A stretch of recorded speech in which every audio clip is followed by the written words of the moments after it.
Nagoya University. Over to you, Professor Matsumoto. Okay, so welcome to the first session today. So let's start the first talk of this session. The first speaker of this session is Professor Muruge-san Manikam, who will talk on the weighted average of L function of modular forms. So please.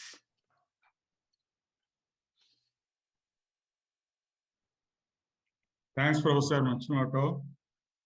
First, let me thank the organizer for providing me this opportunity to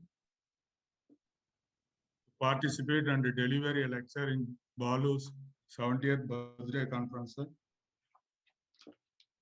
My talk is on some non-vanishing of L function in the critical stick.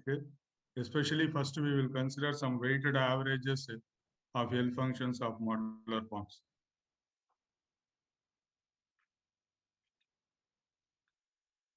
As usual, we need some notation. We fix mk for the space of modular forms of weight k with respect to the full modular group, and sk, as usual, its subspace consisting all cusp forms in it.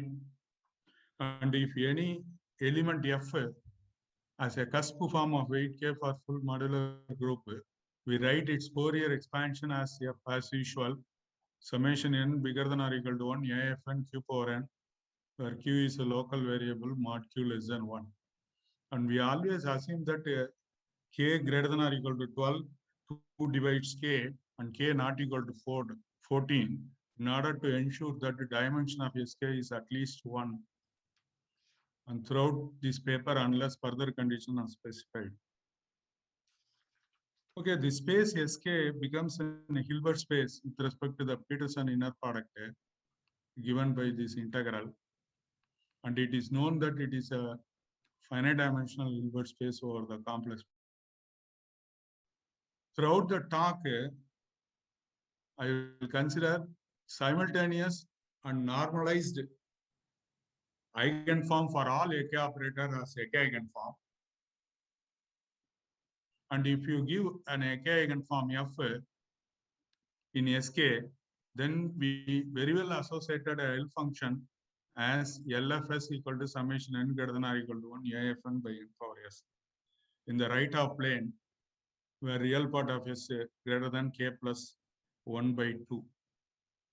Then in this range of absolute convergence, this L function is an Euler product because it is a f is a simultaneous eigenfunction for all AK operator with AF1 is 1. Okay. Now, there is an entire function through the integral comes from Mellin transform idea, and it is given by, it is integral 1 to infinity f evaluated at iy multiplied by the symmetry factor y power s minus 1 plus I power k times y power k minus s minus 1 dy. And this defines an entire function in the whole complex plane and satisfies the functional equation. L star f k minus s equal to I power k times L star f at s. Okay, these are all the usual things. And then, because of the Euler product, the right of k plus 1 by 2, the L function, do not have any zeros. If at all it's zeros, it should lie somewhere half length from left and right to at this critical line at k by 2. And the Riemann hypothesis in this context, if you ask, all non-trivial zeros of this L function should lie on the real part of s equal to k by 2. Now look at the simplistic case, the first non-zero cusp form constructed by Ramanujan in his pioneer paper. Then it has a product identity like this, and this product identity ensures that that integral 1 to infinity f of iy into some the factor never vanishes. That is a positive, integrand is positive, therefore the integral has a positive value. Moreover, as shown by Ramamurthy around 1980 in Math Analysis paper, And then he extended the same conclusion for all one-dimensional cases. And also his observation, especially for two-dimensional cases, he showed that there is at least one eigenform which doesn't completely vanish on the entire real line inside the critical strip. But this question, however, for general K is not known. But one can ask a weaker question in the following. Given a real number sigma in the critical strip, does there exist an eigenform F for which LF sigma is non-zero? But this question is one can directly answer because picking up a basis from delta power and multiplication by E. For that, we can evaluate the function value at sigma and show that it is non-zero. Hence, there is an eigenform F for which LF sigma is non-zero is fine. But the whole question is if you replace sigma real by complex, then it is a problem starts. Then in this direction, 1997 paper Conan answered the following. That is, he fixes S is equal to sigma plus T naught, I T naught. T naught is an imaginary part. Therefore, he fixes imaginary part and epsilon positive and allow K sufficiently large. It should depends on both T naught and epsilon. And he, for this K, he picked up a K eigenform F for which LFS is non-zero with a given imaginary part and whose real part lies in the critical line. Then his observation is because of the depends on the T naught, he could not even get the complete Riemann hypothesis for at least one such function. Therefore, we note that the F so obtained above is need not same if a point S is changed. Well, in order to prove this, Conan studied a certain dual function for the inner product. That is a kernel function, RKS,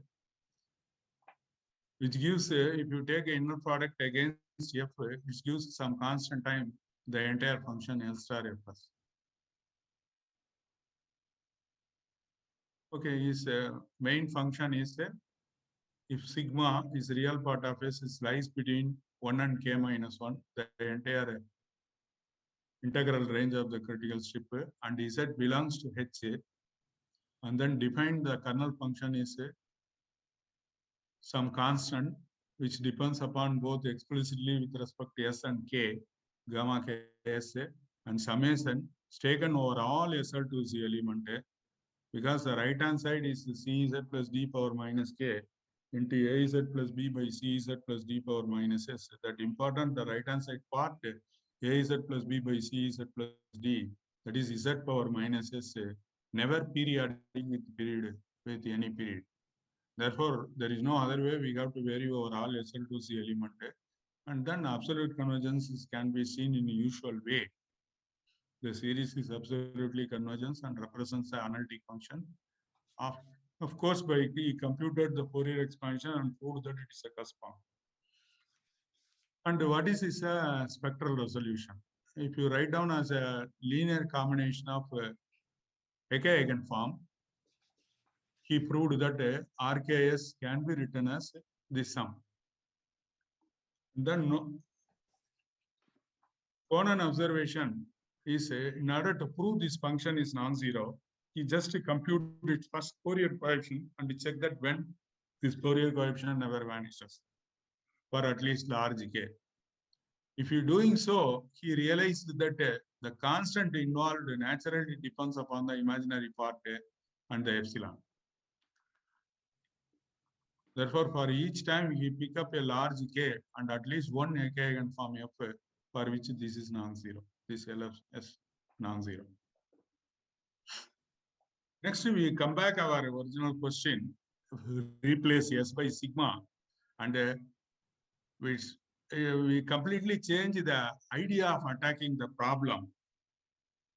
And therefore, the other way, we have to look at the evaluation of the modular forms at specific points on the imaginary line.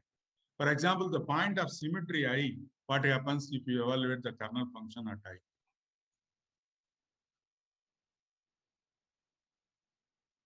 Then if you slightly normalize the kernel function by taking FKS Z is some constant time RKS Z, which is given explicitly here. Then if you evaluate this function at I, note that it is a real number. Okay, the following is a joint work with my student Sandeep and Professor V. Kumaramurthy. And then what first we have obtained is a asymptotic formula of this type. It is the first result. If 4 divides K, the form Fk sigma as mentioned above in Sk satisfies the following asymptotic formula at I whenever your sigma lies inside the critical strip. Asymptotic formula says that its main term is 4 and its grow like is big O of 2 power minus K by 4.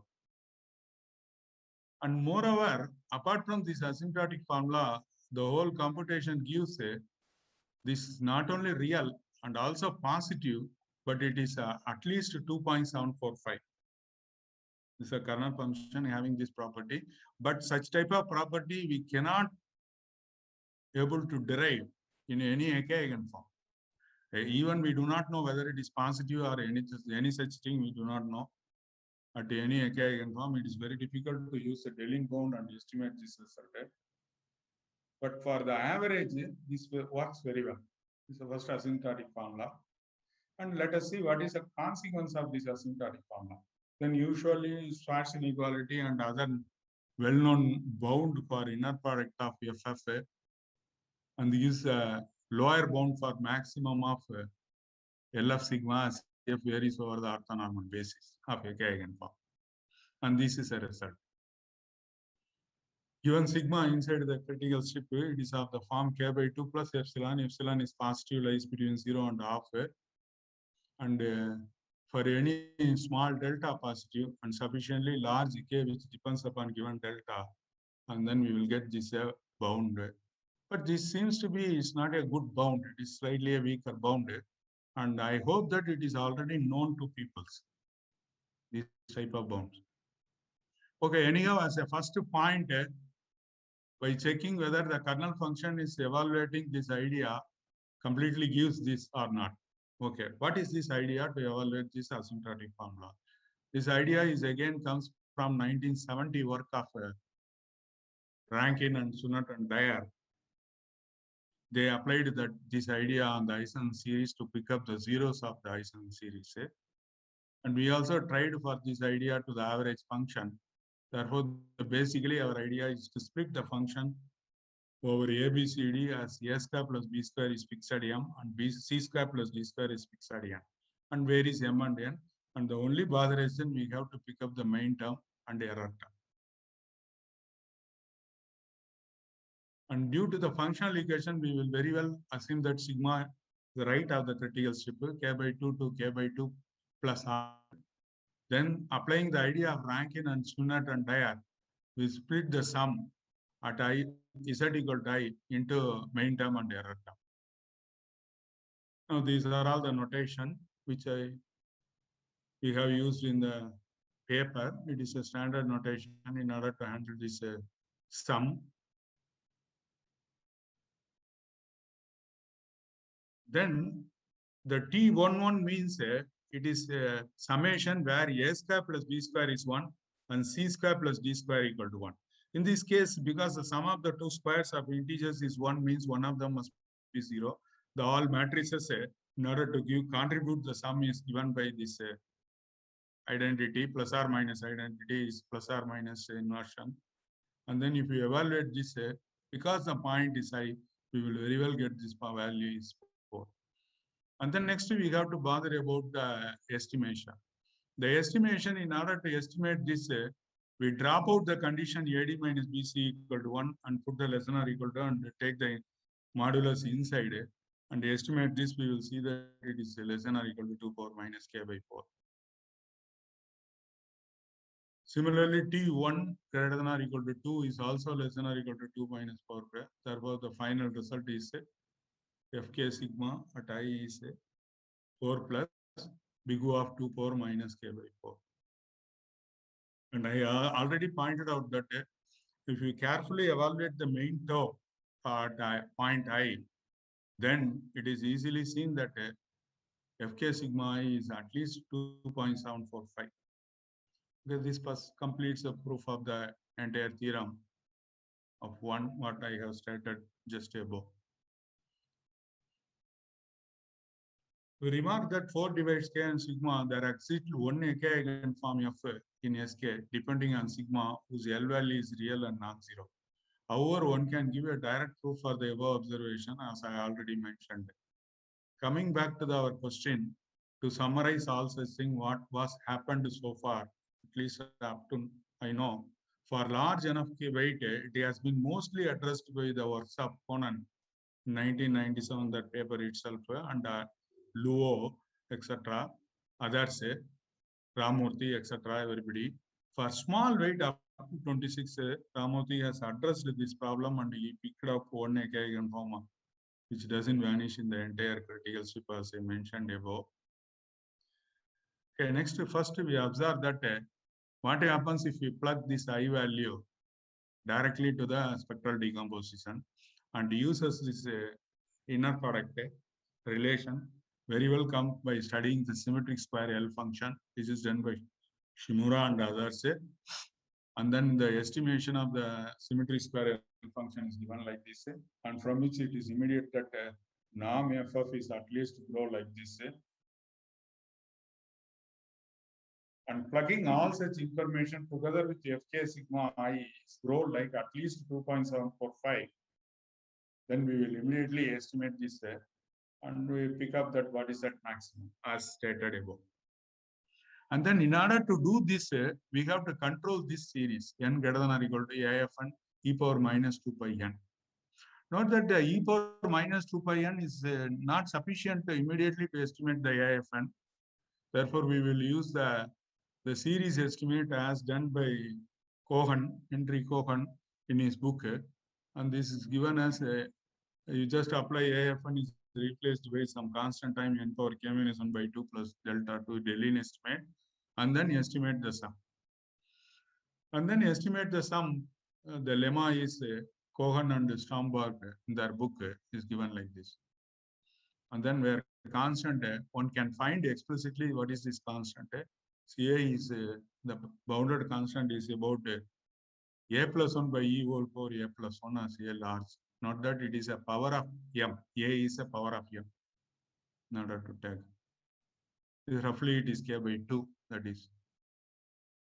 Therefore, using this right-hand side summation is estimated about this number. And by Stirling approximation of gamma function, we finally insert everything. We will just see that this is a weaker bound. Maximum of modulus is rho big O of 1 over k power 1 plus delta plus epsilon. Okay. This is a bound. It can be seen that bound is better as epsilon near minus half. Applying functional equation, we get this. It's not a big thing. Okay. Coming back to the theorem of Conan, it is interesting to ask whether given weight k and given a complex number s inside the critical strip, can you quantitative, that is, can you pick up how many AK eigenform in SK having this non-vanishing property at your given point? It seems to be an interesting question for SS complex. Okay, in order to answer this question, that is our next aim. We provide a quantitative result in this direction as an application of studying the kernel function again, but not just evaluating at I, but any other point on the imaginary line. And once if you evaluate and control at any other point, imaginary line, then one more technique is there in the theory of modular form is a Mellin integral. That gives, again, what is the analytic continuation of this kernel function as with respect to the parameter S1. Therefore, we will consider the Mellin transform of this kernel function. For that, I need another complex number S2 Therefore, just consider the integral 1 to infinity fks1 evaluated at iy and multiply it by y power s2 plus I power k into y power k minus s2 into dy by y. Okay. Whole idea now, in order to get a fruitful information, is to control this integral as a main term and the error term. That is a big challenge. The next theorem, I will just show what is a theorem which I have obtained is following. If beta is an arbitrary but fixed real number, and the real part of it lies between k minus 1 by 2 to k plus 1 by 2, whose imaginary part of is beta, then for all t greater than or equal to 1, the cusp form fksit satisfies the following asymptotic relation. That is, as usual, even in the Fourier expansion, if you try to find what is the Fourier coefficient for fksa, the usual technique, because of the absolute convergence, we split the series with respect to the special matrices ABCD, where the first column elements A and C happens to be 0, either A0 or C0. That gives the first two terms as here, and the rest thing we will take as an error term. That is our idea here. Therefore, if you split that in this way, and Conan actually, if you look at the paper, he will get these two as first two terms. Another term is there, it's a big expression that if you evaluated as through Sinneton entire idea, not through the Fourier coefficient, we will get back the growth is 1 over t power k minus 2 as k tends to infinity. Now, the whole problem is how to control the main term and how to prove that this is a main term and the rest one is error term. Okay. Okay, before enter into the proof of these things, I just want to make some comment. If you put this asymptotic expression at t equal to k, then we will see that particularly the kernel function is positive, but peculiarly the Hecke eigenform evaluated at ki without enlarging k, it should be positive because of the Deligne bound. But we do not know anything about these type of things, information about the kernel function. The reason is even when non-vanishing of its first Fourier coefficient, we need k large. That depends upon is your point, yes. Therefore, nothing is known about the function, kernel function, whether it is vanishes identically or not even. Therefore, we cannot use any growth estimate explicitly. Therefore, the asymptotic relation at least says that for this kernel function, we have fk sigma at evaluated at k is also positive, but fortunately, this positiveness is already there for any Hecke eigenform. Therefore, in the spectral resolution, if we plug these two, we will very well pick up one function for which we can remove this modulus argument. This is maximum of f belongs to B mod LF sigma is greater than or equal to 1 or something. Therefore, we will get not only one positive, but it is how big it is grow. It is grow like k power some negative power of k. That information we can very well derive from this theorem, this corollary. But I am interested only to pick up how many. That is more interesting problem than these type of things. Therefore, we will straight away take the Mellin transform of this integral by using this asymptotic expression. By introducing another parameter S2, by considering the integral, which is always we will get as L star of fk S1 comma S2, we obtain the following corollary. Okay, S1 we need a notation and S2 we need a notation. S1 is k by 2 plus epsilon 1 plus I beta 1. It's a real part is just after k by 2. Small f shift epsilon 1 and epsilon 1 is lies between 0 and half. Similarly, S2 is already written as k by 2 plus epsilon 2 plus I beta 2. Epsilon 2 is lies between 0 and half. Note that if you allow epsilon 1 and epsilon 2 as a negative also, it is fine. In that case, we will assume that mod epsilon 1, mod epsilon 2 is less than or equal to half. Both that sum of their modulus is at least half. Therefore, any large k, then we have observed that this Mellin transform, that is this entire function, which gives analytic continuation for this kernel function with respect to the parameter S1, is at least grow like a k power mod epsilon 1 plus mod epsilon 2. And note that the constant all involved, it's completely again depends upon your imaginary part. Therefore, we cannot escape anything. We have to fix as an imaginary point in these argument, this type of argument.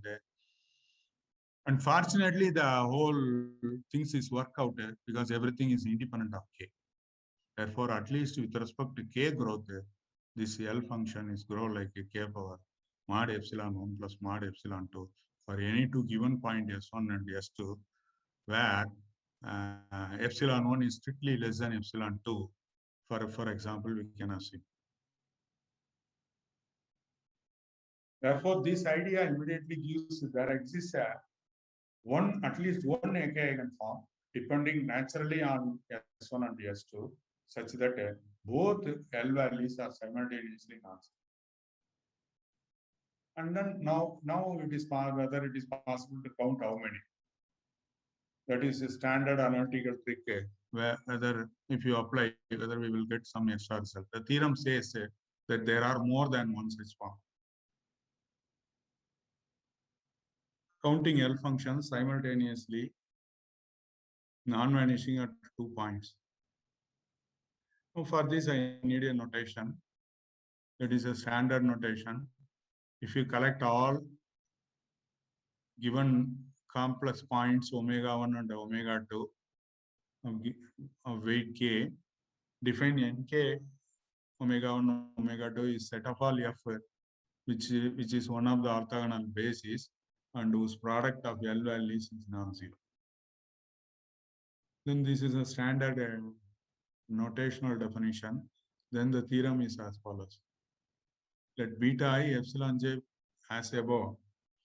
Then for even k greater than 1, that is how we are assuming that k is large enough. The number of k eigenforms whose L values are simultaneously non-vanishing at the complex points S1 equal to k by 2 plus epsilon 1 plus I beta 1 and S2 equal to k by 2 plus epsilon 2 plus I beta 2, which both are inside the critical strip, the count, the non-vanishing number of k eigenforms simultaneously at S1 and S2, it's grow like a k power mod epsilon 1 plus mod epsilon 2 minus half. We already showed that the sum is modulus is at least half. Therefore, the growth is k power half minus epsilon at least. Next, if we want to ask the original question, we have to select a point S1 and S2 as we wish. Because once if you fix S1, we can select S2 inside the critical line, critical strip, and the best point is right half of the critical line. If you select LFK by 2 plus 1, which is not equal to 0 for any of, we will obtain a lower bound for NKS. This non-zero is already known, well-known fact. At the right of the critical strip, any k eigenform doesn't vanish. Therefore, if you plug this information, we will get the corollary. Corollary is given a S1, which is k by 2 plus epsilon 1, where epsilon 1 is lies between minus half and plus half, and imaginary part is I beta 1. The number of k eigenform in SK whose L value is non-zero at this specific point is at least k power half plus. Again, that depends upon your modulus of epsilon 1, how close you are to selecting this epsilon 1 from the critical strip. it is minus half. If you go very near to the right half plane, it is, we can take it is approximately half. Therefore, it obviously says that it is k power 1 minus epsilon. It is a corollary. Yes. Counting the L function simultaneously non-vanishing at 2 points. And then finally, if the Riemann hypothesis, all such results are supporting the validity of the Riemann hypothesis. If at all the Riemann hypothesis is true for this L function, then at nks at any point, it is at least a dimension. It is k by 12. And at most also dimension. Therefore, it is grow like k by 12. But we are unable to prove this at present now. And regarding this question, at the center of the critical strip at k by 2, where the Walsh-Burgess formula is valid, and then Luo proved that this count is at least greater than k. Yes, everything is positive as scalars. Okay, we will come to the end of my talk. These are all the references. Shoyo Conan paper in 2018, and then Cohen and Stromberg, his book is 2017, and Conan is original paper is 97, number JNT, and then Luo paper, which I lastly mentioned, is in Advanced Mathematics 2015, and American Mathematics Proceedings of AMS, another paper. And then Ramurthy paper is Math Analysis 2062. And then original idea came from the Rankin and Sunnat and Dyer 1970 paper. Okay, thank you for your condensation. Well, you have still time. Is it okay? Yes, I have still time. If you ask question, then I will react. Because all proofing, the later part is in the progress. I am unable to give the whole proof of this one because he is working and checking everything carefully. Therefore, in order to show the interest, I will show the main results here. Therefore, if you ask more questions and interaction, then I will ready to answer. Okay. So, okay, thank you very much. So, is there any comments or questions, etc.?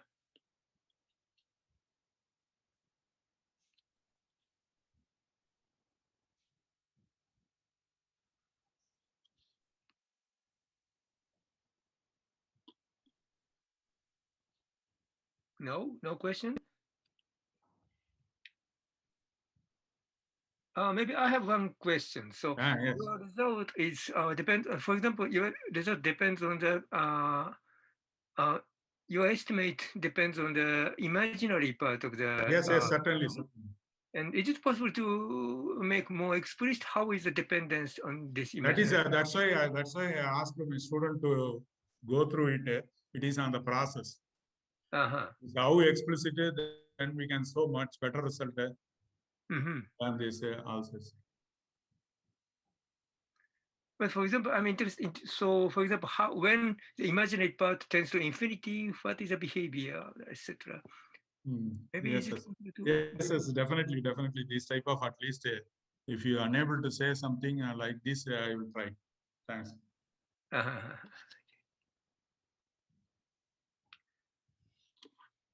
Okay. Any other?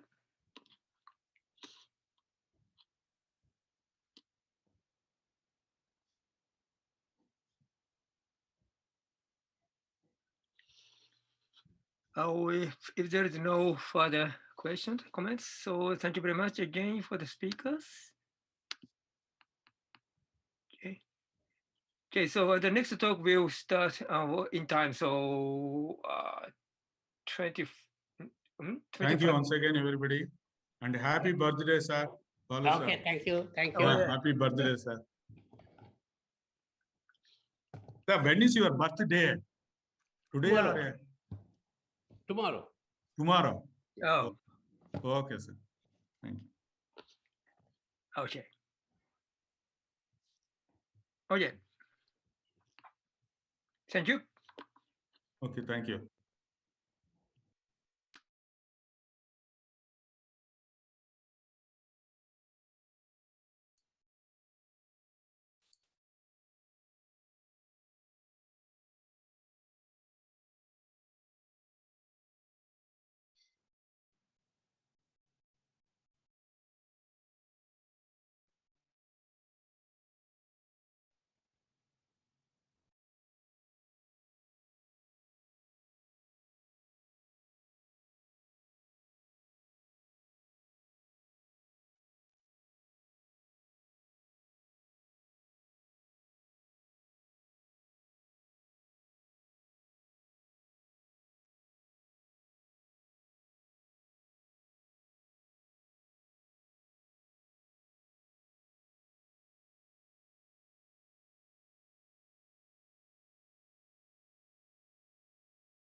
Stefan, are you here?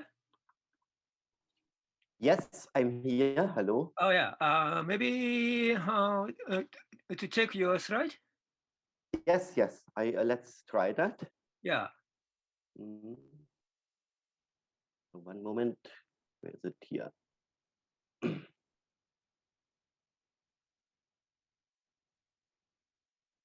Good. Can you see the slides? Now it's. Oh yeah. It's coming. It's coming. It's coming. Good.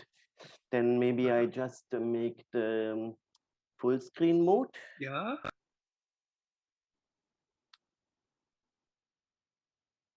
Oh, Yeah, great. that Great. works. Yes. It's complete. Okay. Okay. Okay.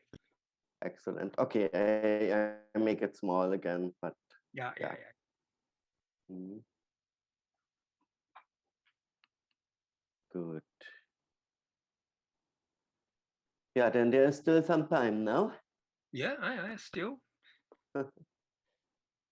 Yes. Oh, how do I You get took that this at large now? 14. So still we have 20 minutes. Yeah.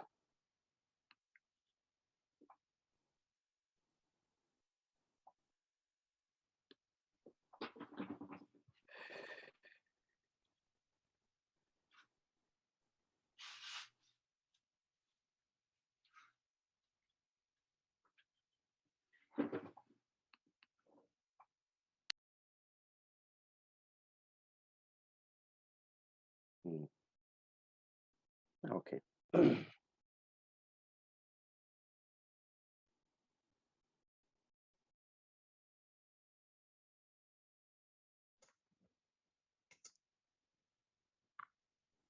Stefan, you Yeah. hear me?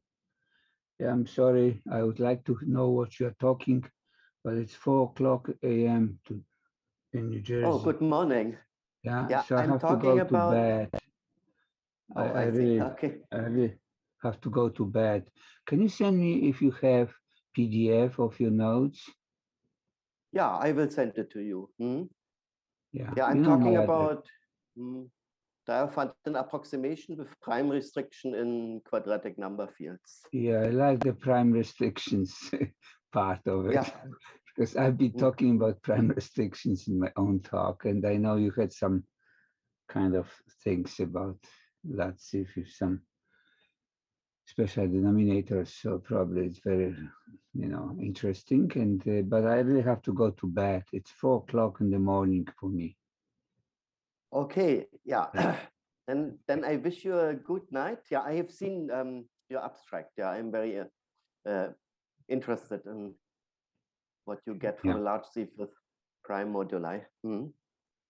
Yeah, there are some partial results. I hope you may have something to say and comment. I'm looking forward for it. I'm All right, also looking forward to your talk. Yeah, so good night by now, and see you another time. Have a good sleep. Yeah, okay, Balu. Okay. Yeah, yeah. Okay, I tell you what I have. Look at this. Do you know what it is? Yeah. It's whiskey. Yes, I know. It helps to sleep. Yeah. Yeah. All right. So good night, bye, guys. Okay. Bye.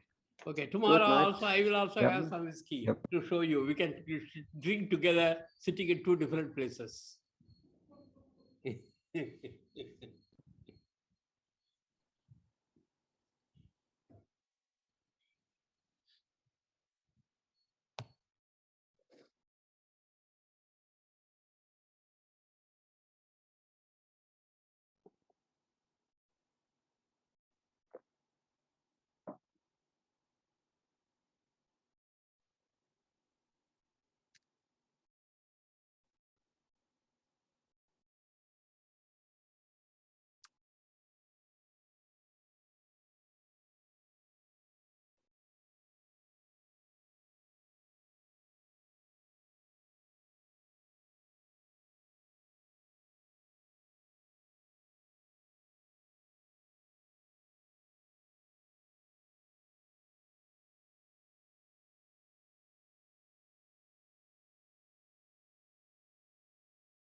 Mhm.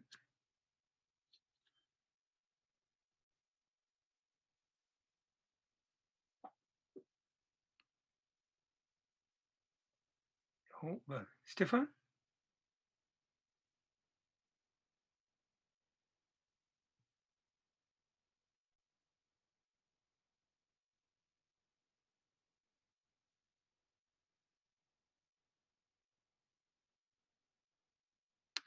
Hmm? What happened? We can hear you, Koji. Yeah, And yeah, see. yeah, yeah. We can hear you and see you. But Stefan's slides are gone. Yeah, yeah, yeah. And Stefan, I think he's not here now. Oh, let me try to see if I can call him.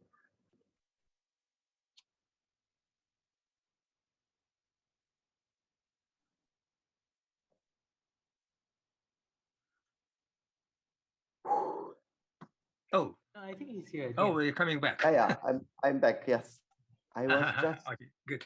Yeah. Okay, that works. So.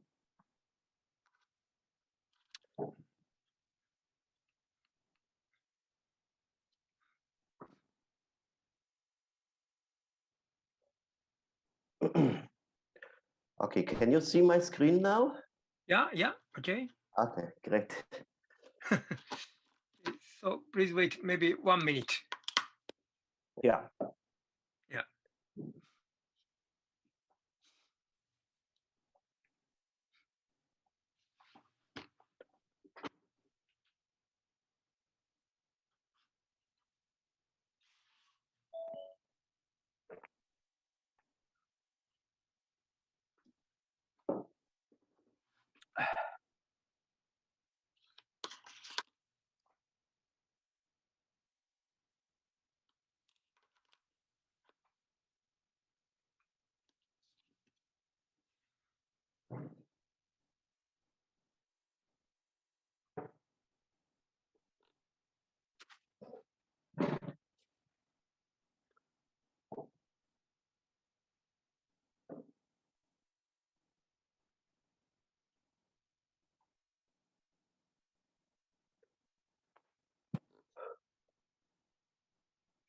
Okay, so let's start the second talk. So the second speaker of this session is Professor Stefan Bayer.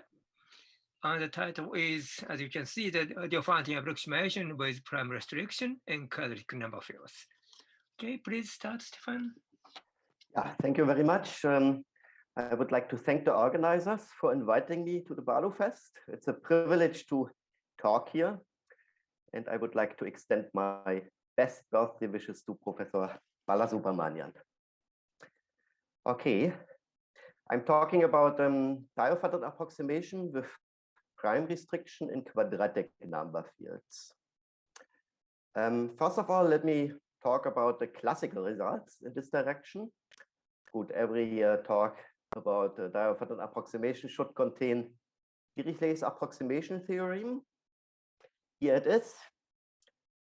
As a consequence of the Dirichlet approximation theorem, given an irrational real number, one can find infinitely many pairs, AQ, of integers, which are coprime, such that the difference between alpha and A divided by Q is bounded by Q to the minus 2.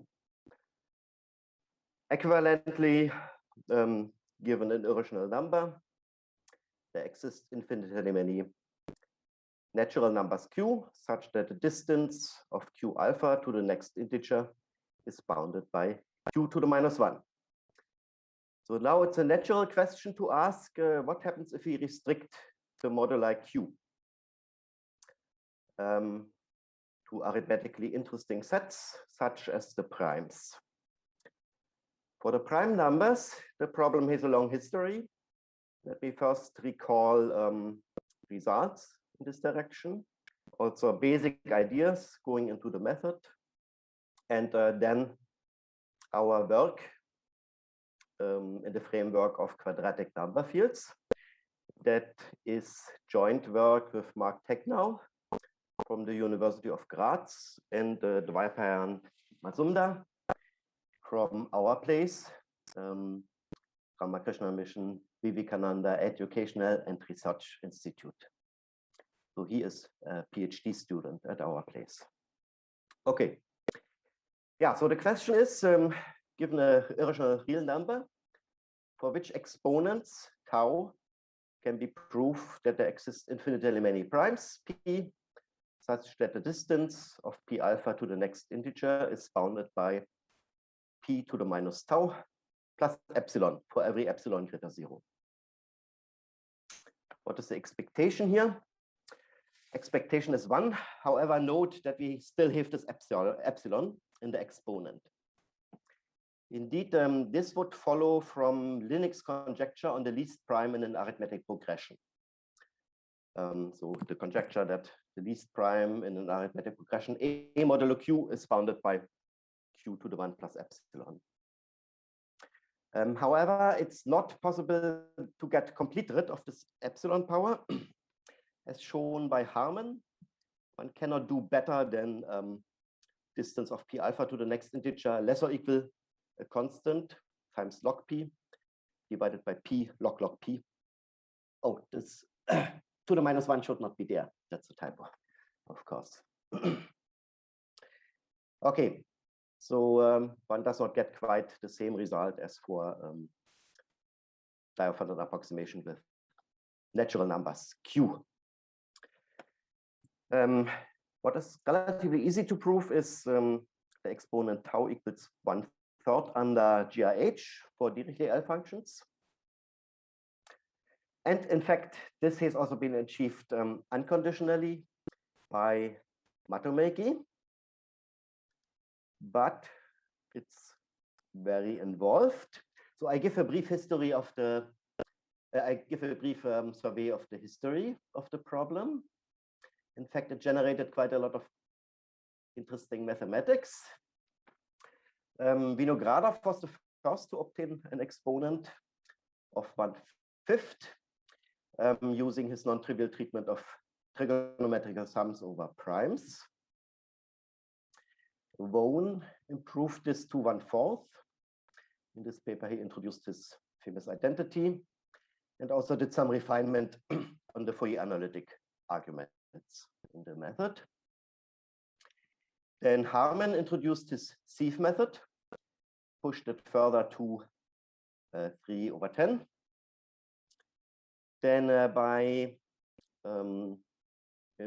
making refinements on the numerical calculations, Gia obtained 4 divided by 13. Then Harman, by refinements on his Sieve method, got 7/22. Then there was another improvement by Gia to 9/28, already very close to 1/3. And then Heath, Brown, and Gia together improved the exponent further. In their paper, they observed a link to short Klostermann sums. They used bound for short Klostermann sums due to Hooley, and also other innovations. Eventually, Matomeki managed to achieve 1/3, which is considered the limit of the current technology, where she utilizes averages of Klostermann sums, so based on the famous work of Desoyer and Ibanez. Okay, so now it's very hard to make further progress, even under GRH, unless one assumes very strong hypotheses on primes in arithmetic progressions. But it's natural to consider such different problems in the context of number fields. That is what we did for quadratic number fields. Good, before I talk about our methods, let me just tell you 2 things. How to prove this 1/3 exponent under GRH. That's rather easy. Then, so what goes in the basic ideas going into the method if one wants to achieve, let's say, the exponent 1/4. So we don't use the Vaughan identity, but in fact, the simplest Harman sieve, the asymptotic Harman sieve, will give the same exponent 1/4. That's the same exponent which we obtained in our extension to quadratic number fields. Meanwhile, there has been some progress, so we are working on achieving this 7/22 in our context. Okay, under GRH, what one has to do. Yeah, so it suffices to prove that there exists an infinite sequence of real numbers tending to infinity, such that this sum here, number of primes between n and 2n, such that alpha p has distance less or equal n to the -1/3 plus epsilon, is greater 0. So there exists some prime satisfying this condition. And we need to show that for infinitely many n's. Okay, so the basic strategy is as follows. One takes some Dirichlet approximation to alpha, let's say coming from the continued fraction expansion of alpha. And so one takes one of these q's and chooses n depending on q. Let's say by q to the gamma, with gamma a suitable exponent, and proves this inequality for the set n. So since we have an infinite sequence of q's coming from the Diaphragm approximation of alpha, we get an infinite sequence of n's satisfying the set inequality. Okay, then let's convert this to arithmetic progressions. So we want to count p such that alpha p, distance to the next integer, is less or equal delta, with delta equals n to the -1/3 plus epsilon. So this works. Of course, you can plug in for alpha your approximation. Let's say by a divided by q plus beta. And then you get two conditions. So from the size of beta, when you have that beta times p is less or equal delta half. This holds if we have this inequality. And also if alpha times a divided by q, distance to the next integer is less or equal delta. This holds if this congruence condition is satisfied with b in a certain range, depending on q and delta. So therefore, we can say it suffices to show that this double sum here yeah, is, in fact, we need greater 0, but we can show greater n to the 2/3. Okay, so this b ranges over some interval, q delta half, and p runs over all primes between n and 2n, such that pa is congruent b modulo q. Okay, and then it's pretty clear how to proceed. We detect the congruence condition using Dirichlet characters. We get a sum like this. Then, yeah, so under GRH, we have a convenient estimate for this character sum over primes, which we can just plug in. Okay, and then we get this result.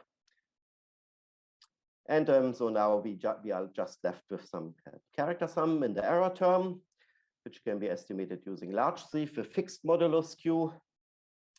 Okay, I skipped the details. Also for the main term, we need some more calculations. But okay, so we end up quite quickly with what we want. When we choose the n suitable, so we choose, in fact, yeah, let's express it like that. Q is about of size n to the 2/3 here. Okay. So now if we don't make any assumption of any hypothesis, then it's convenient to use the Sieve method. The basic strategy is the same. So we use our Diaphragm approximation of alpha by a divided by q. And we choose n depending on q in a suitable way. Here, the Harman Sieve is especially well suited for the situation. Just to give a quick review of the Harman Sieve. Okay, so in our problem, what we want to compare are two quantities. Let's define the function fi, I the interval from minus delta to delta, to be 1 if x lies in the interval. So the distance of x to the next integer is less or equal to delta, and 0 otherwise.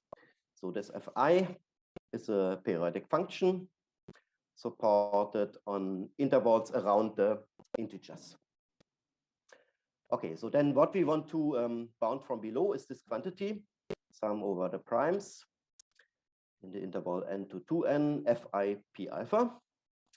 So the probability that we find p alpha in the interval, so that the distance of p alpha to the next integer is less or equal to delta, is 2 delta. So we want to compare it to this quantity, 2 delta times the number.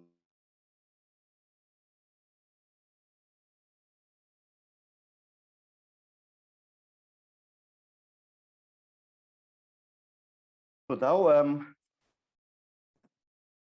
so let's just go through the general sieve setup of the Harman sieve. So we start out with a finite set of integers. We have some parameter z. We sift out all multiples of primes, less or equal z. And we are interested in the cardinality of the sifted set. So in our problem, we take the set, just to be, okay, good. So just one remark, if M is contained in some dyadic interval between dyadic interval n½ to n, and we choose z to be n to the 1/2, then of course we get precisely the primes in the set. So the sifted set will consist of the primes in the set M. Good, so Harman sieve is a comparing sieve. One has two sets, A and B. And so one tries to compare the sifted sets SAZ and SBZ, where generally SBZ is well understood, and the difficult part is SAZ.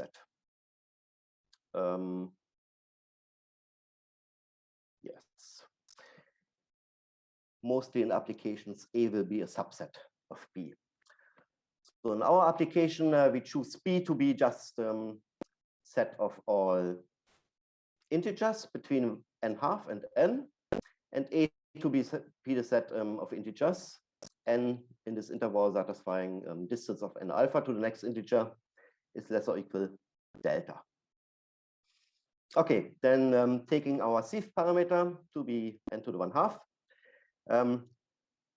the sifted set SAZ is precisely the set, is precisely the cardinality of what we are interested in. Okay, and the sifted set SBZ is precisely the set of primes between n½ and n. Okay, so we expect SAZ to be of size about 2 delta SBZ. Good, then Harman sieve achieves such a result, provided that certain type 1 and type 2 equations hold. So the result is as follows. Provided that for all complex numbers, sequences of complex numbers, A and Bn, bounded by the divisor function, we have equations of this type, a type 1 bilinear sum on the left-hand side, where Mn lies in A, a type 1 corresponding type 1 bilinear sum on the right-hand side, but now Mn to be in B. The left-hand side roughly of size lambda times the right-hand side up to a small error term. A similar type 2 sum with these parameters in certain ranges. So I have written down the constraints to these parameters. Our delta will be, our lambda will be 2 delta in our application, of course. Then we get precisely what we want. So the sifted set S A n to the kappa is equal to lambda S B n to the kappa plus a small error term. Okay, so that boils down things to type 1 and type 2 bilinear sums. Similarly as on the Wone identity. Okay, so in our application, of course, we take kappa equal to 1/2 because we are sifting for primes. Good, then how does it look like in our setting? So we want to show these two equations, writing things out in our setting. The equations look like that. On the left-hand side, we have a restriction of the form distance of mn alpha to the next integer less or equal delta. On the right-hand side, this restriction is not there, but we weight the right-hand side with a factor of 2 delta. Then these two quantities can be expected to be of similar size. Okay. Good, then we get precisely what we want to prove. Yeah, so this is just the asymptotic Harman sieve. Of course, one can turn this into a lower bound sieve with more flexibility in the choice of the parameters, getting to a better exponent. Good. So now how to proceed? Yeah, so we use our periodic function fi. We can write down the left-hand sides in this form. Fi is periodic, so therefore can be approximated by suitable trigonometrical polynomials. Good. Yeah, so there are lots of results about approximation of characteristic functions of intervals by trigonometrical polynomials in the literature. We can take this result here. So we bound Fix from above and below by trigonometrical polynomials plus some constant. So the constant is 2 delta minus some small quantity on the left-hand side and 2 delta plus some small quantity on the right-hand side. So the main term pops out naturally from this approximation. Okay, so this allows us, good, so we can restrict ourselves to coefficients am and bn, which are positive real numbers, since we can just split our sums into subsums, first of all, real part and imaginary part, and then these sums of the real parts and imaginary parts into the contribution of the positive and the negative coefficients. Okay, so therefore we get some inequality of this form. So then what you get as first term on the left-hand side and on the right-hand side of this inequality is, yeah, basically what we get on the right-hand side of our equations in the sieve for the type 2 and type 1 sums. Okay, so I'm dealing now with the type 1 sum because it's easier. So we have some smooth summation over n, which is convenient. Good. So then the rest is standard. Since we have a smooth summation over n, we are led to linear exponential sums, geometric sums, for which we have standard bounds. Good. Okay, so the standard bound. And putting everything together, we end up with some bound for the error term in the type 1 sum of this form here. Okay, so this is standard, how to estimate that. Basically, so what we need to do after splitting into subsums, we need to bound a quantity like that. sum over k in some range, minimum of some parameter y, distance of k alpha to the next integer to the minus 1. Okay. So that's a counting problem. Since we later encounter some different counting problem in the context of real quadratic fields, I have here emphasized counting. So what we really count here is case where k alpha distance to the next integer lies in some small interval. Good, so here is where Diaphragm approximation comes into play. So we approximate alpha by A divided by Q. And basically what we do is we replace this alpha by A divided by Q. Of course, Q lying in a suitable range for this to work. So then we get this standard bound. Note that the trivial bound here is k times y, and we just take the y in the minimum. When q is in the right range, then we save a factor of q. So we have here, when we multiply this out, we get one term by k divided by q. So we save a q if q lies in the right range. Okay, yeah, in this range here. So now we get a bound, combining everything, we get a bound for type 1 sums. Type 2 sums, yeah, we need to work harder because we have yeah, not a smooth sum over n. We have really coefficients am and bn. To get to smooth linear sums, we need to remove one of the coefficients, which is usually done using Cauchy-Schwarz inequality. It's not quite sufficient, so we also need to separate the variables m and n, but this can also be done. Good, but the rest of the procedure is then the same. And yeah, so the final optimal choices here in the asymptotic Harman Sieve are so this parameter mu, which appears in the Sieve result, is 1/4. Kappa is 1/2. N is in the range of q to the 3/2. So also q is in the range of n to the 2/3. Similarly, as we have seen it before when we proved that this 1/3 result using Riemann hypothesis. And what we get is actually what is admissible is delta greater or equal n to the minus 1/4.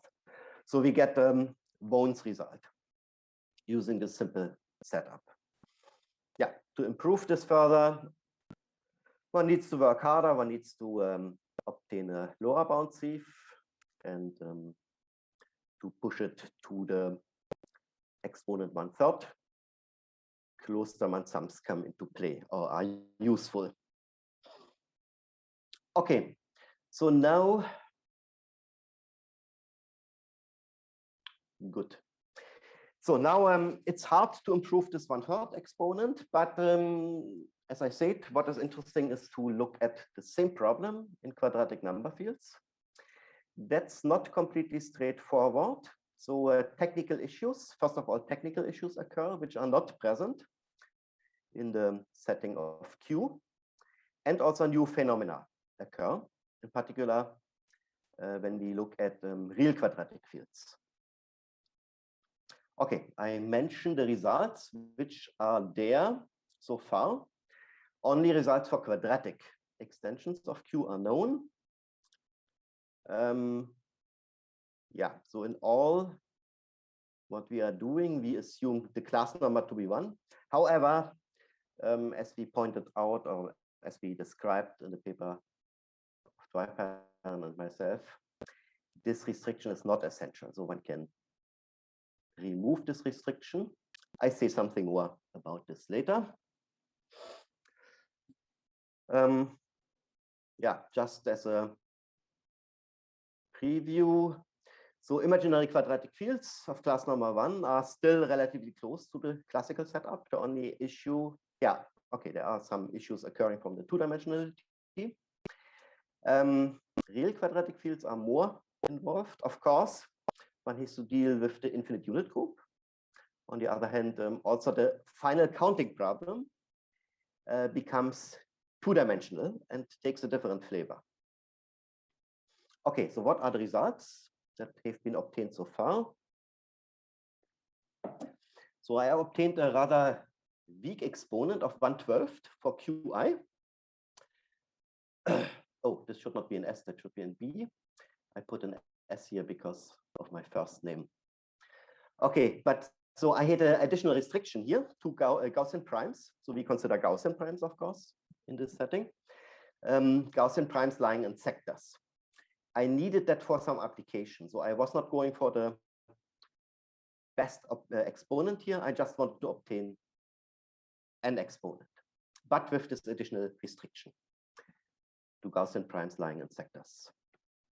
Okay, so then Harman came up with extension of his 7/22 result to Qi.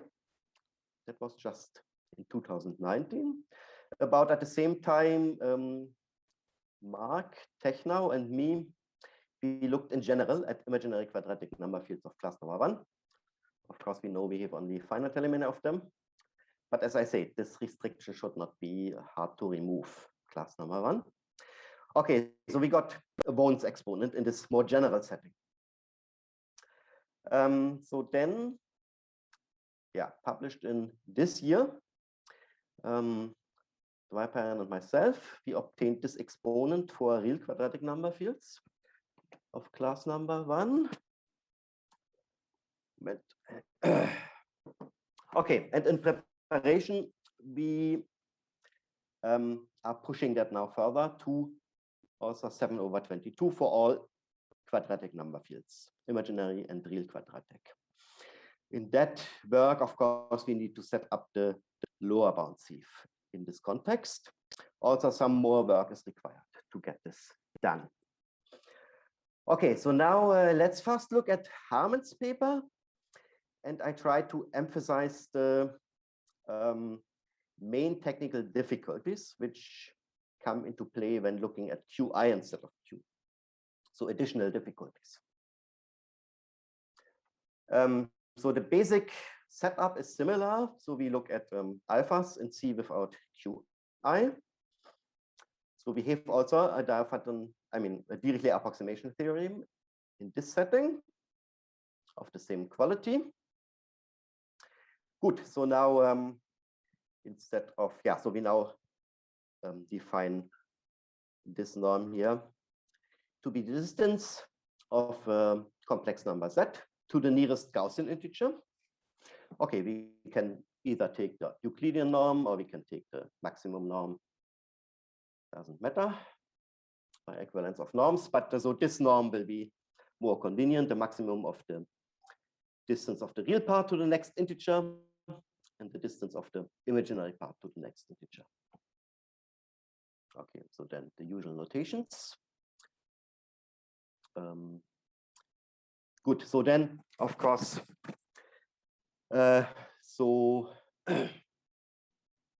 one needs a version of Harman Sieve for Gaussian integers. This is available. Let's just look at the asymptotic sieve.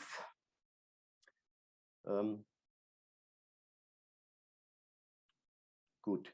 So Harman's result is that for infinite and many Gaussian primes, P, we have that the distance of P alpha to the next Gaussian integer is bounded by the modulus of P to the minus 7/22 plus epsilon. Okay, so now we consider as sieving sets, we consider A and B like that. B consisting of all Gaussian integers lying in some annulus. A, the same integers with some additional restriction, distance of n alpha to the next integer less or equal delta. Okay. Then SAZ is the quantity which we are interested in. And SBZ we have under control due to the prime ideal theorem. Now, Harman Sieve for Gaussian integers is basically the same. can be proved in the same way also. We just need to replace the sizes of integers by norms of Gaussian integers. So, but the same result holds with the same restrictions to the parameters. So nothing new here. And of course, correspondingly also a lower bound sieve. So where the last equation is replaced by an inequality. Can be set up. Okay. So now instead of this function fi, z picking out real numbers with distance, a small distance to the next integer, we need to consider the two-dimensional analog of this. That means, in this case, the function fi cos iz, defined to be fi real part of z, fi imaginary part of z. So this picks out complex number z, such that z has small distance to the next Gaussian integer. Okay, so then we have our inequality for fi x in terms of trigonometrical polynomials from this previous lemma which I presented. But so we want to have some inequality for this function, which is the product of two fi's, which is of course more difficult because it can happen that, we have a lower bound by some negative number for this function fi real part z, and also by some negative real number for fi imaginary part of z, but then we don't get a lower bound for fi cos iz. Okay, Harman handles this in the following way. He uses the fact that fi cos iz can be bounded, of course, from above by just the product of fi plus x and fi plus y. And from below, we have this bound here. It can be checked that this always gives the correct inequality. So therefore, we can boil down things to a one-dimensional problem. So we just get a linear combination of products of fi plus minus x and fi plus minus y. Okay, so that is one small technical issue which needs to be handled. So these lower bounds. So then this whole procedure can be repeated. In this setting, it leads to linear exponential sums of this form. So, so we have two summation variables running over an annulus.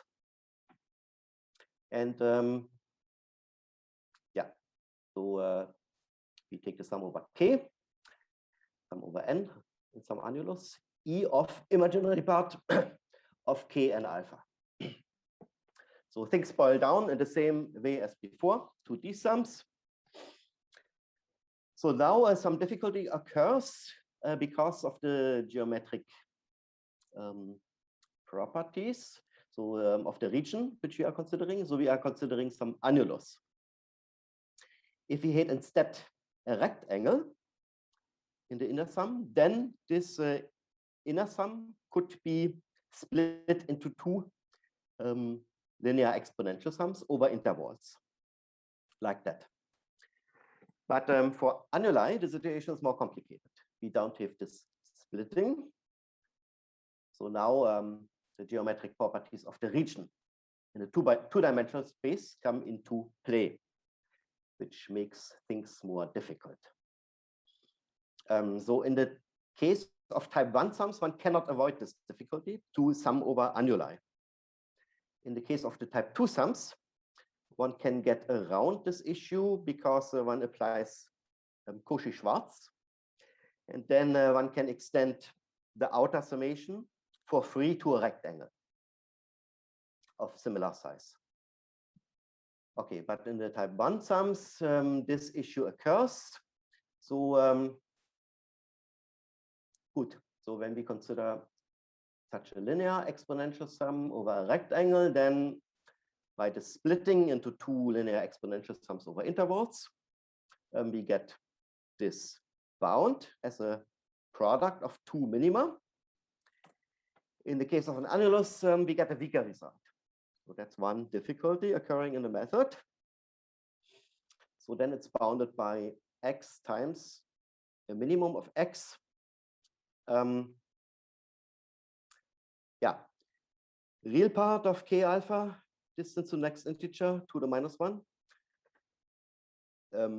Distance of imaginary part of k alpha to the next integer to the -1. So we have two terms here in the minimum instead of a product of two minima. Okay.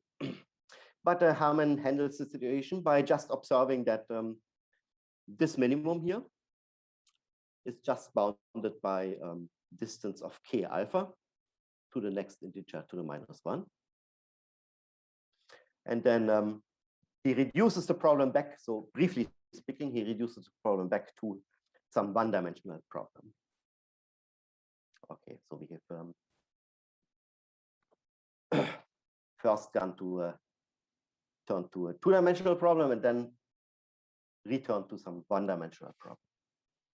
Okay, and there are more technical issues which have to do with the fact that we now consider the thing in two-dimensional setting. Mark and I took a different route to avoid these technical issues from the very start by completely smoothing out the problem. So what we are doing is we define a rapidly decreasing weight function like that. So that's basically a Gaussian. Omega z is delta square x minus pi modulo square of z divided by n. And okay, so that's to pick out yeah, Gaussian integers of norm not much larger than n, and we weight that with the factor delta square. Okay, so then we still need to pick out Gaussian integers, I mean complex numbers. Okay, we still need to pick out complex numbers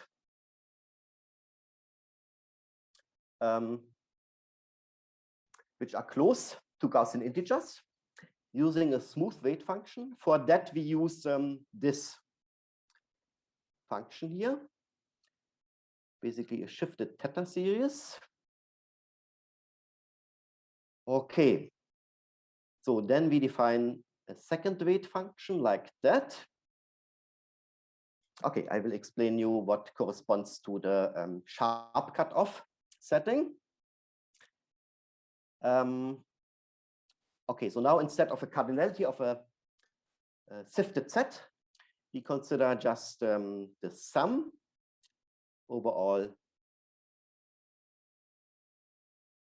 Yeah, that is a mistake here. That should be Gaussian integers, Zi,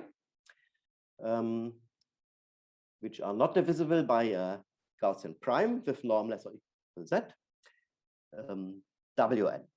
Okay, so we considered a weighted sum instead of a cardinality of a set. Okay, so what corresponds to what here? So the sum over this omega p is a smooth version of the cardinality of the set of Gaussian primes with norm less or equal n. So this function w delta x is a smooth version of fi x, this characteristic function of an interval occurring which occurred before. Okay, so then this product here is a smooth version of our function fi cos I z. Okay, and then sum over all Gaussian primes of this omega tilde p is a smooth version of the sum over Gaussian primes, such that p alpha has small distance to the next Gaussian integer. Okay, so we smooth out everything. In the end, we can also unsmooth again. So now these cardinalities of the sifted sets are replaced by sums. So S omega z and S tilde omega z. Okay, so we need a Harman sieve in this setting. So for smooth sums, in fact, we proved it for ideals, an ideal version of that.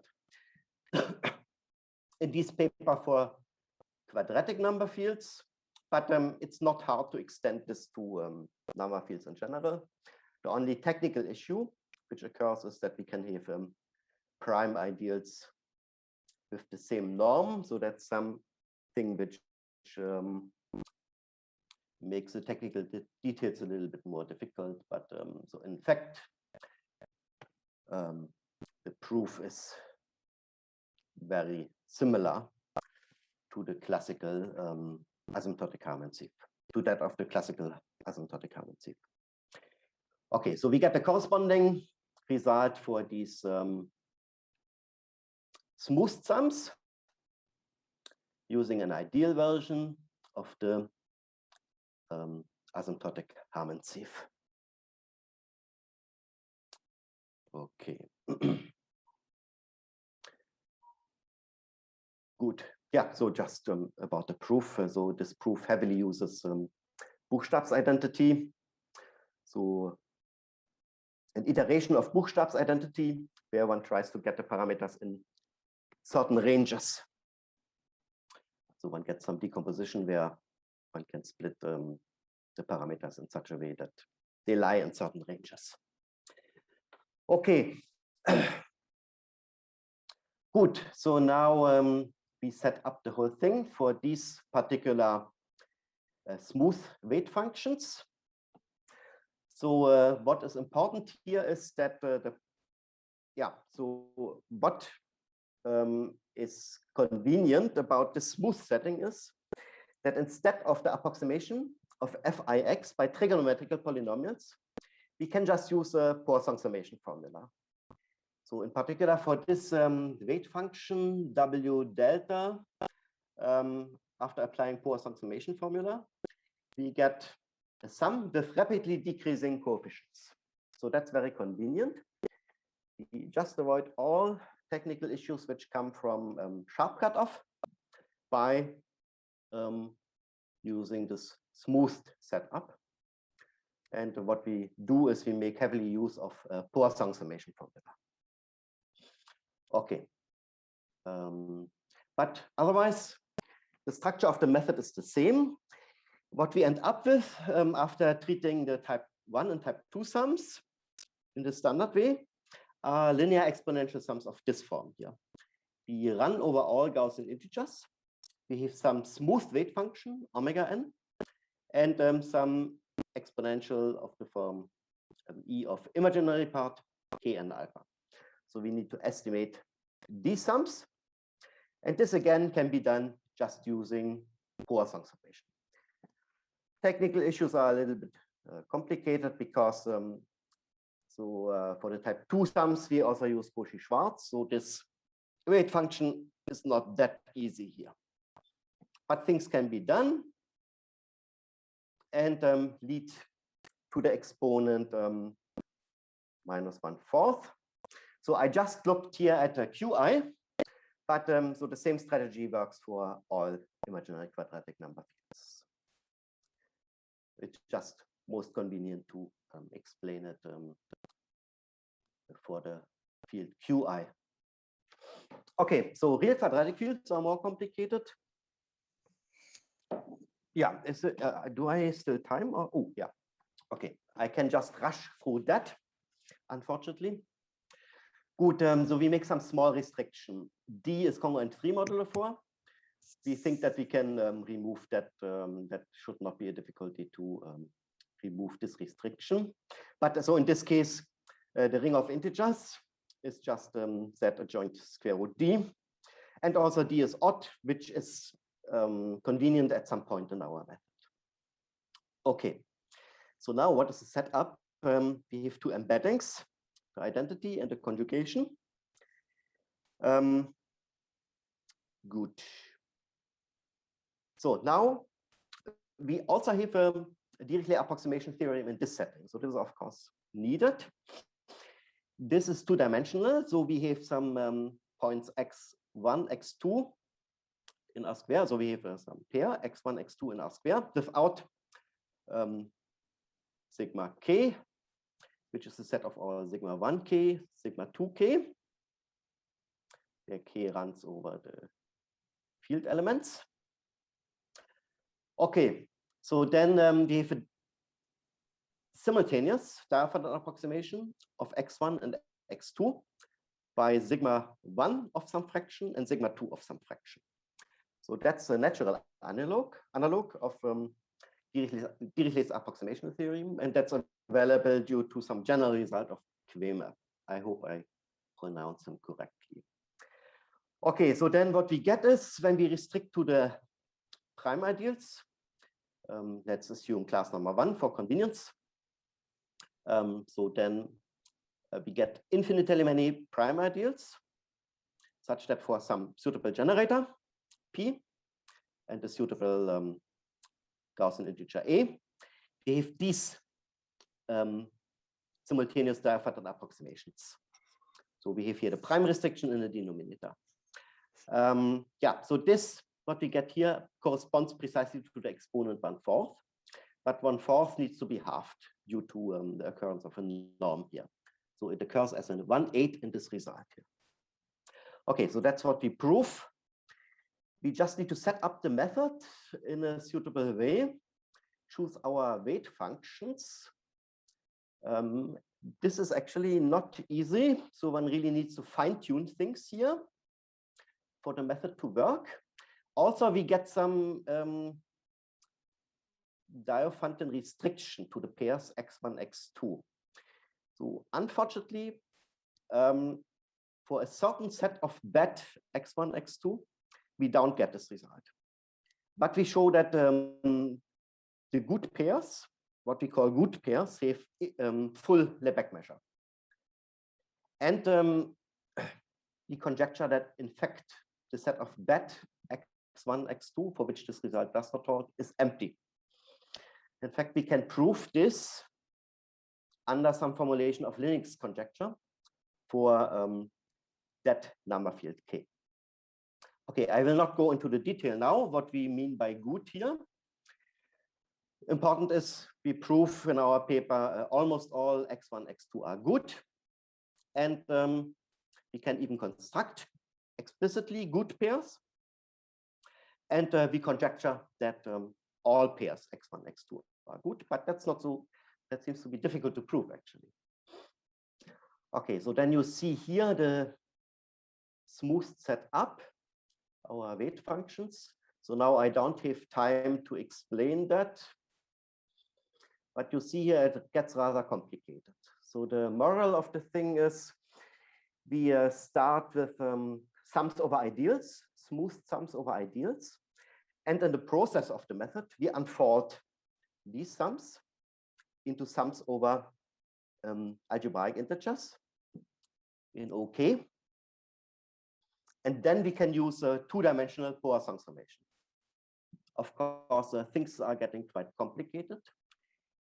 The most significant point here is that the final counting problem is of very much different flavor than in the setting of Q and Qi. So what we end up with is a counting problem of this shape here. We count pairs of integers in a certain range, such that a certain matrix times the vector lambda mu is so both entries of the resulting vector is less or equal a small quantity, 1 divided by v. Of course, this can be boiled down to a system of linear congruences with certain restrictions of the ranges of the variables.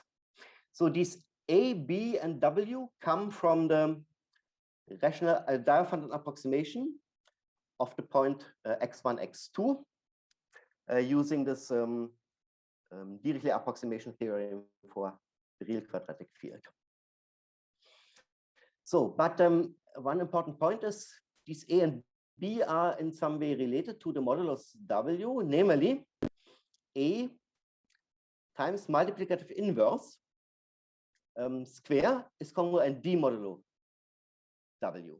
So that means this A B inverse is a root of a quadratic congruence modulo W.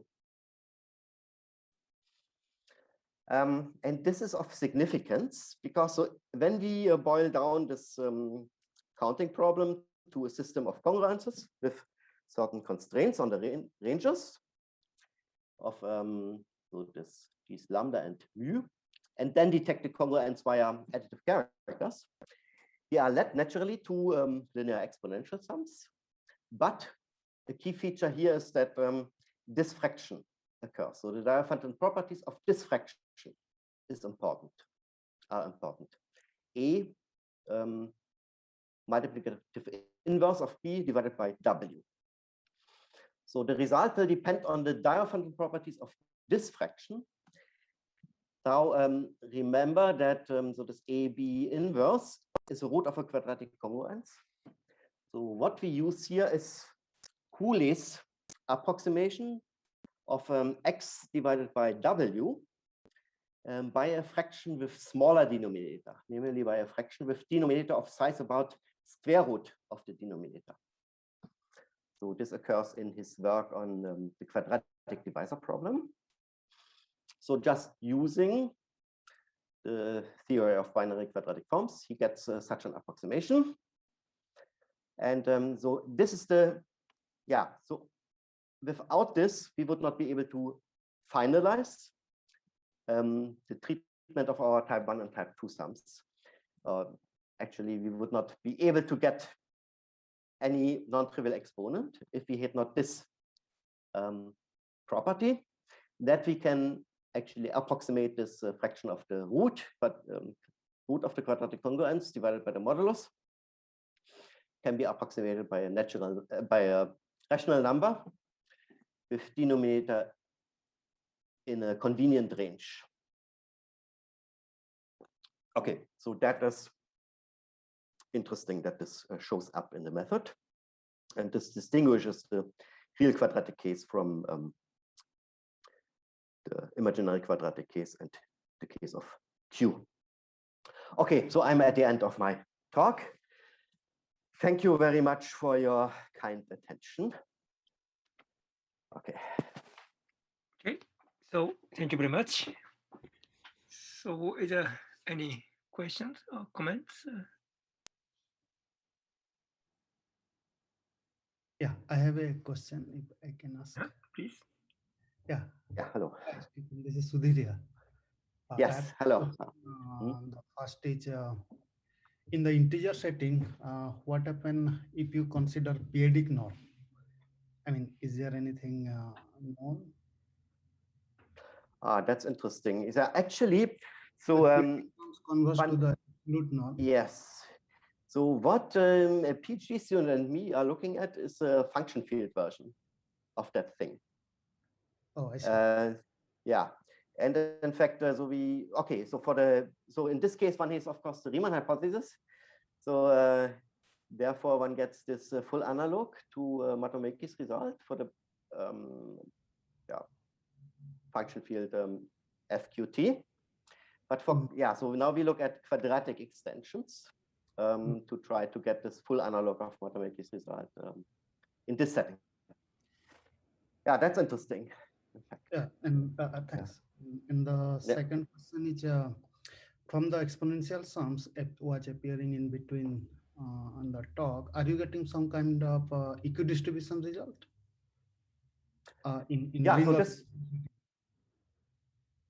So this can all be interpreted as an equidistribution result of alpha p modulo 1. Yeah, alpha p modulo 1.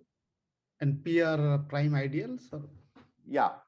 So then, precisely. I mean, so so in the setting of integers, it would be alpha p modulo 1. Yeah. So in the setting of quadratic number fields, one would need to consider modulo the letters formed by the ring of Gaussian integers. Yeah, so it can be interpreted as a equidistribution result. Okay, yeah. Thanks a lot. Thank you. Thanks for the nice. Thank you. Okay, any other questions?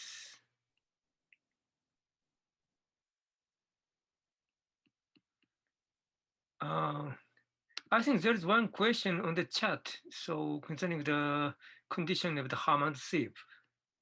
Who raised this question? Moment, I need to check the chat. Yeah, chat. you. Yes. Okay. So where does n appear in the summand in condition I? Yeah. So this, as I said, is a smooth sum. So that means we have coefficient 1 in this case. So m runs. Okay, maybe I just go back to the slide. So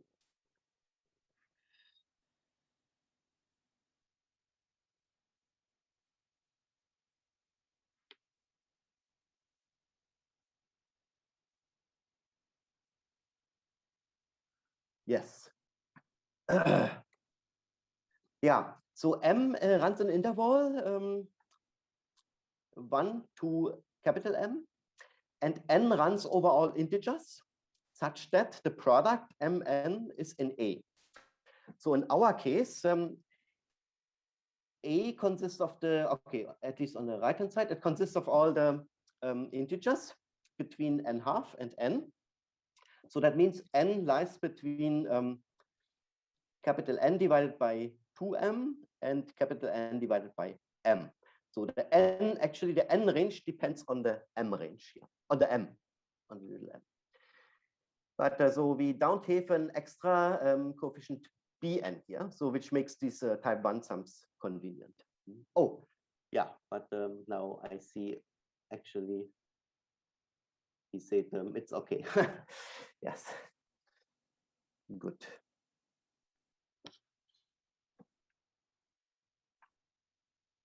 Okay, so any other questions?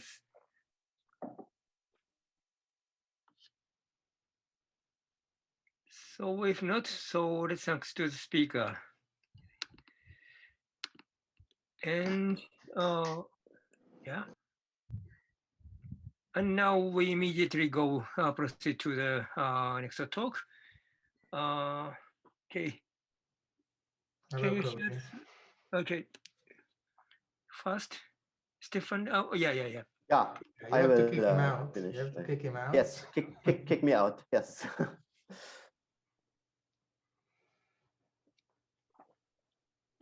I need to unmute. Okay, stop share. I stop sharing the screen. Yeah. Okay. Excellent. So please next. Oh.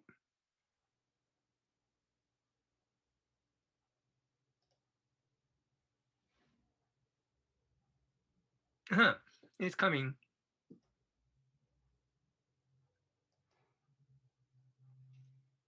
Okay, I'm here. Okay. So. Okay. So. Oh. So let's everyone. So now the third talk in this session. So the speaker is Professor Dave Redrick, and the title is just. Your announced title is much longer, but which is the correct title of your talk? Shorter is better. Shorter is better. Okay, Shorter okay. talks So and the shorter title titles. is Beyond Uniform Distribution. Okay, please start. Okay. Hello, everyone. Good morning, good evening, good night, wherever you are. I wanted to present a survey of questions mostly, which go beyond the traditional subject of uniform distribution. And I will spend 2 slides surveying what is uniform distribution and then discuss questions that go beyond uniform distribution that have occupied me in the past several years intermittently. So first, a reminder of what is uniform distribution. Let's say we have a sequence of points in the unit circle or the unit interval, and we say that that sequence is uniformly distributed if among the first n points, if you choose a subinterval of the unit interval and ask what is the proportion of points that fall into this subinterval, then that proportion is the relative length of the interval. So that's an old notion that I think was formalized by Emile Borel and people around him about 110 years ago. So there are many classical examples for it. For instance, if you look at the irrational rotation, which means you take an irrational number and look at all its multiples, meaning you have an arithmetic progression with step size, with increment alpha, then once you look at the fractional parts, then this is uniformly distributed. This was proven around 1909 by several people, by Bohl, by Sierpinski, and by Herman Pahl, and maybe others. This is not difficult. An example of a dense sequence which is not uniformly distributed is the sequence of fractional parts of log of all the natural numbers.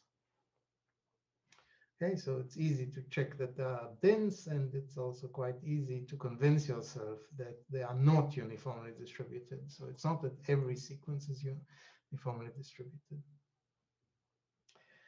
Now, a major bit of progress in this area was done by Hermann Weyl in a paper that appeared in 1916. And he proved that if you look at the fractional part of alpha times n squared, then these are uniformly distributed. So this was a problem that people like Hardy and Littlewood had been trying to solve at that time, and Weyl beat them to it. And more generally, if you take the values at integers of any polynomial, which has at least one irrational coefficient, other than the constant term, then Weyl proved that that sequence of numbers mod 1 is also uniformly distributed. So this is all over 100 years ago. So a few more examples. So if instead of looking at alpha n squared, let's look at alpha times n to the theta, where theta is now a real number which is not an integer. And then Fayet and Szilagyi showed that whenever theta is non-integer and alpha is any non-zero number, then this sequence of fractional parts is also uniformly distributed mod 1. Another example, which Stefan Bayer discussed extensively just before me, is when you take, instead of alpha times n, you restrict the integers to be primes. So the fractional parts of alpha times p, where alpha is irrational, those are also uniformly distributed mod 1. This is a non-trivial result that as Stefan Bayer described is due to Vinogradov. So these are results for individual sequences. There is another bunch of results which are called metric theorems, which have to do with you take a fixed sequence and dilate it by alpha, and then you want uniform distribution for almost all alpha, if you can't prove it for individual alpha, or because it's not true for individual alpha. And there's a very general and a posteriori quite easy result due to Hermann Weyl, which says that if you take any sequence of distinct integers, then almost all dilates of the sequence are uniformly distributed. So for example, you can take the sequence of integers to be powers of 10, the sequence of powers of 10. And this metric theorem says that almost all dilates of the sequence are uniformly distributed modulo 1. And that actually has an arithmetic interpretation. It says that almost all real numbers are normal in base 10. So what is normal? So a number is simply normal when you take the decimal expansion of the number, every digit occurs equally often. So for instance, 7 occurs with probability 1/10 and so on. And this is simple normality. Normality says that if you take any fixed string of k digits, then it occurs with probability 1/10 to the k. So all strings of k digits occur with the same probability in the decimal expansion of alpha. And this definition of normality is equivalent to saying that the fractional parts of alpha times 10 to the n is uniformly distributed mod 1. So Weil showed that almost all alpha are normal by showing that for almost all alpha, this sequence of alpha times 10 to the n is uniformly distributed mod 1. Now, this is one of these results where we only know the metric theorem. There are very few individual results here. So for instance, normality is not known for any naturally occurring numbers. For instance, I think Emile Borel conjectured that algebraic irrationalities are normal. And if you look at pi, then pi is surely normal. But we don't know how to prove such things. There are artificial explicit examples that were constructed. For instance, Champernowne's constant is the number where you take as the decimal expansion all integers. So you concatenate all decimal expansion of integers. So it's 0.1, 2, 3, 4, 5, 6, 7, 8, 9. So that's the most common password, I think, 10, 11, and so on. So this is a number which Champernowne, who was a student at Cambridge, proved is normal to base 10. It's a strange number. It's Mahler proved that it's not algebraic, but not because it's a Liouville number, but it's for some other reasons. Another example was explicit example was constructed by Stoneham in the 70s. It's this number here where you take all powers 1/3 to the m times 2 to the 3 to the m. So it's some kind of very sparse expansion. And Stoneham proved it's normal to base 2. However, it's not normal to base 6, which Bailey and Jonathan Bowen proved just a few years ago. So these are explicit normal numbers, but they're not what I would call naturally occurring numbers. Okay, so this is the classical theory of uniform distribution. I imagine everyone will have seen this at some point. What I want to discuss here is questions that go beyond uniform distribution. So I give you a sequence of numbers, and then once I know that the sequence is uniformly distributed, then I want to investigate local statistics and match them to some random models. So the statistics that I want to discuss today are called the level spacing distribution, the pair correlation function, and if I have time, a statistic called the minimal gap statistic. Okay, so I will define all of these. Okay, so I take a sequence of n points in the circle or the unit interval. Now, the way I put them down is not in the natural ordering. For instance, I can take the sequence alpha times n squared mod 1. They are not ordered in the way I put them down. So I ordered them. So I rename them as E1, E2, En. These are called the order statistics in statistical theory. And then I look at the nearest neighbor gaps between these ordered numbers, so as they are in this picture. Now they are tiny because I have 1 million points in the unit interval. On average, the spacing between neighbors is 1/1,000,000. So I magnify by dividing by the mean spacing. So I have a sequence of normalized nearest neighbor gaps, which are expected to be of size 1. And then I ask for the distribution of these normalized nearest neighbor gaps. So formally, I can ask, given a number like 0.2, I ask what proportion of these normalized nearest neighbor gaps are less than 0.2, and assuming that proportion tends to a finite limit, and assuming that that limit is given as a smooth density, I call that smooth density the level spacing distribution. Okay, so you can write it in distributional form like this. So this is called the level spacing distribution.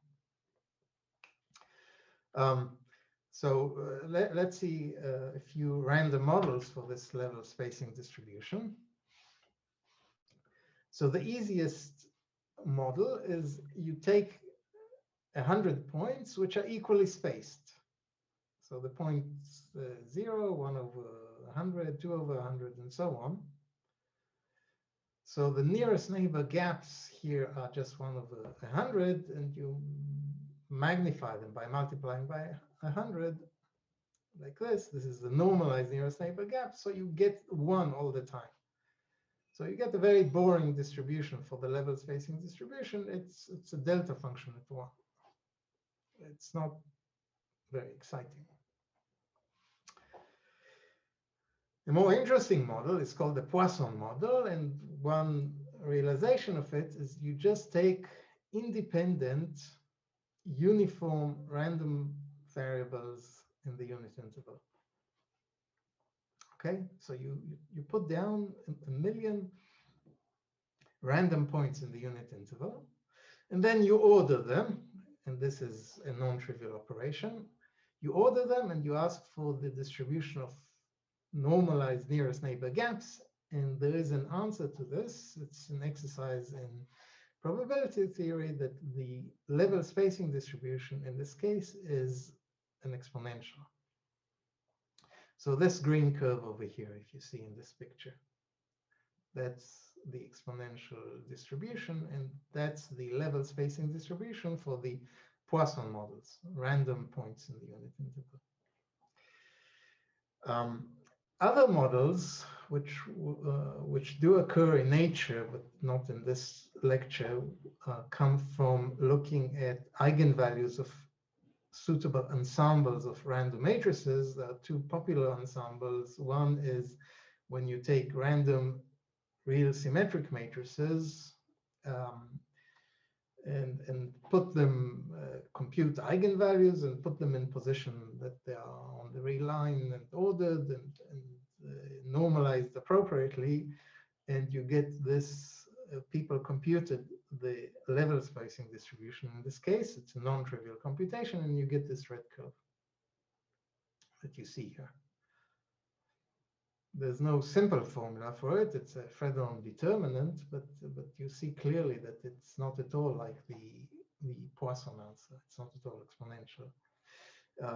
A variation of this is, instead of taking real symmetric matrices, you can take complex Hermitian matrices, or an easier version is to look at unitary matrices. Then for unitary matrices, the eigenvalues all lie on the unit circle. So we are in the setting that I was discussing before, but the eigenvalues are not independent, as it turns out. They repel each other, and you get one can compute what is the level spacing distribution in this case, and it looks very similar to this red curve. It's called the either Gaussian unitary ensemble or circular unitary ensemble, depending on the 2 cases. Okay, so they do occur when you look at statistics of the Riemann zeta function, if you're a number theorist, but I will not discuss these here. Okay, so that's the level spacing distribution.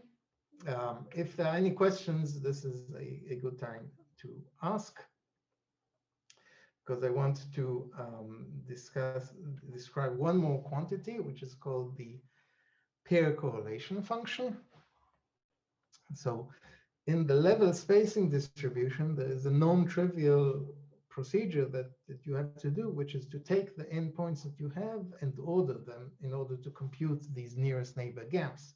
And that's when you do analysis, when you try to prove anything about such things, that's a very difficult thing to handle.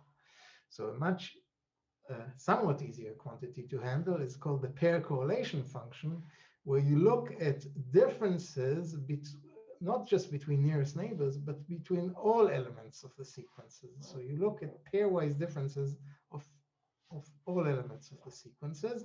Again, you measure them on the scale of the mean spacing. So if you have capital N points in the unit interval, the average spacing between neighboring pairs is 1 over n. So you look at for differences which are roughly of size 1 over n. So of course, you don't look at the difference between a point and itself. That's 0. That's not interesting. So you exclude that.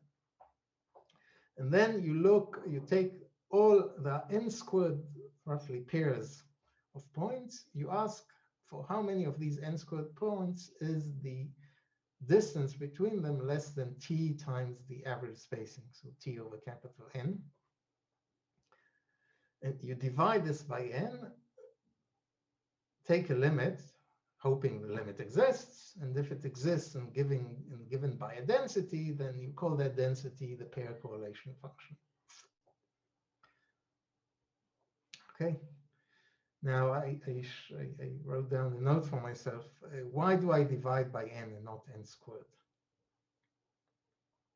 So I said I have n, roughly n squared differences, but I'm only dividing by n and hoping to get a finite limit. And why is that? The reason is if you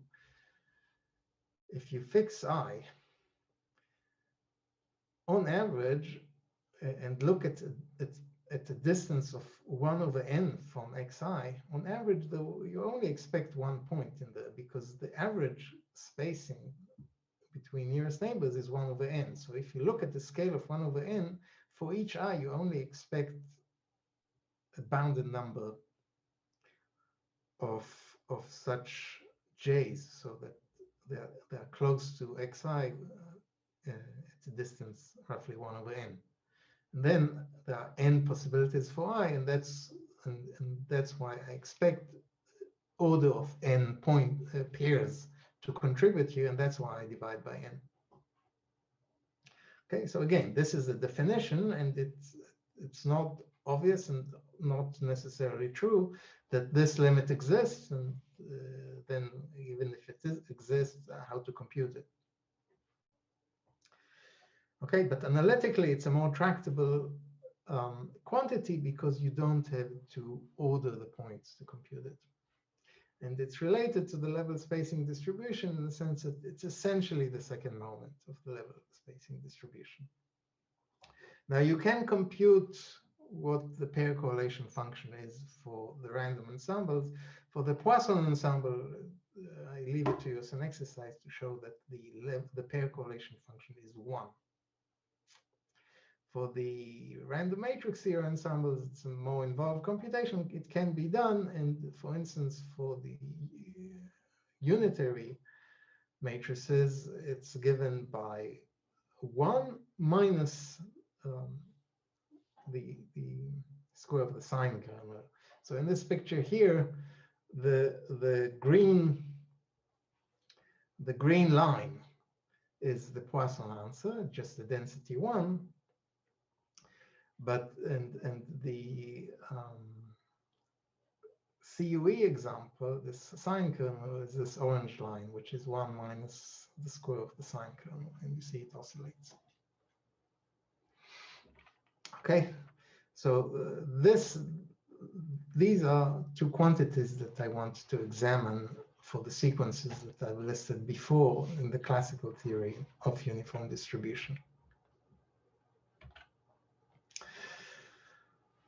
So the first example I want to discuss is the spacings of alpha times n squared. So as I mentioned, Hermann Weil showed that alpha times n squared are uniformly distributed mod 1 if alpha is irrational.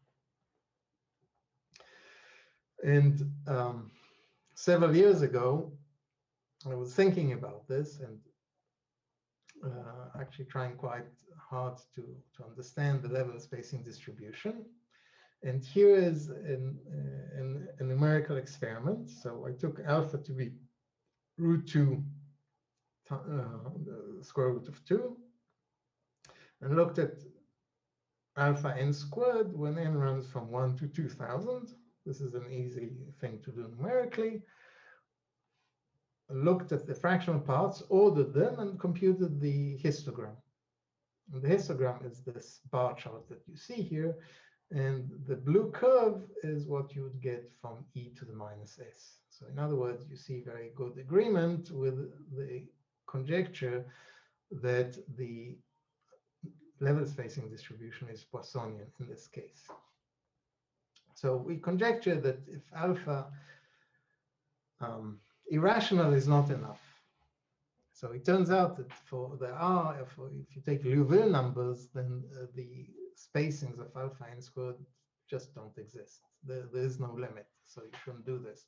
But we do believe that if alpha is Diophantine, then the level spacing distribution looks like this picture. So just to remind people, Diophantine means that you cannot approximate alpha too closely by rational numbers, and we know that for any irrational, there are infinitely many approximations by p over q, which are less than 1 on q squared, so you want that to be the best you can do. So that's the definition of Diophantine, and we know, thanks to Roth's theorem, that algebraic numbers are algebraic irrationalities are Diophantine. We also know that almost all alpha are Diophantine. This is Hinchin's theorem. So we don't know how to prove this theorem for any example. This conjecture, it's not a theorem, it's a conjecture. So I don't know how to prove this conjecture for any single example of a Diophantine irrationality. So, okay, I can't do it. So instead, I look for a metric theorem. And the metric theorem, I proved with Peter Salmak in, gosh, a long time ago.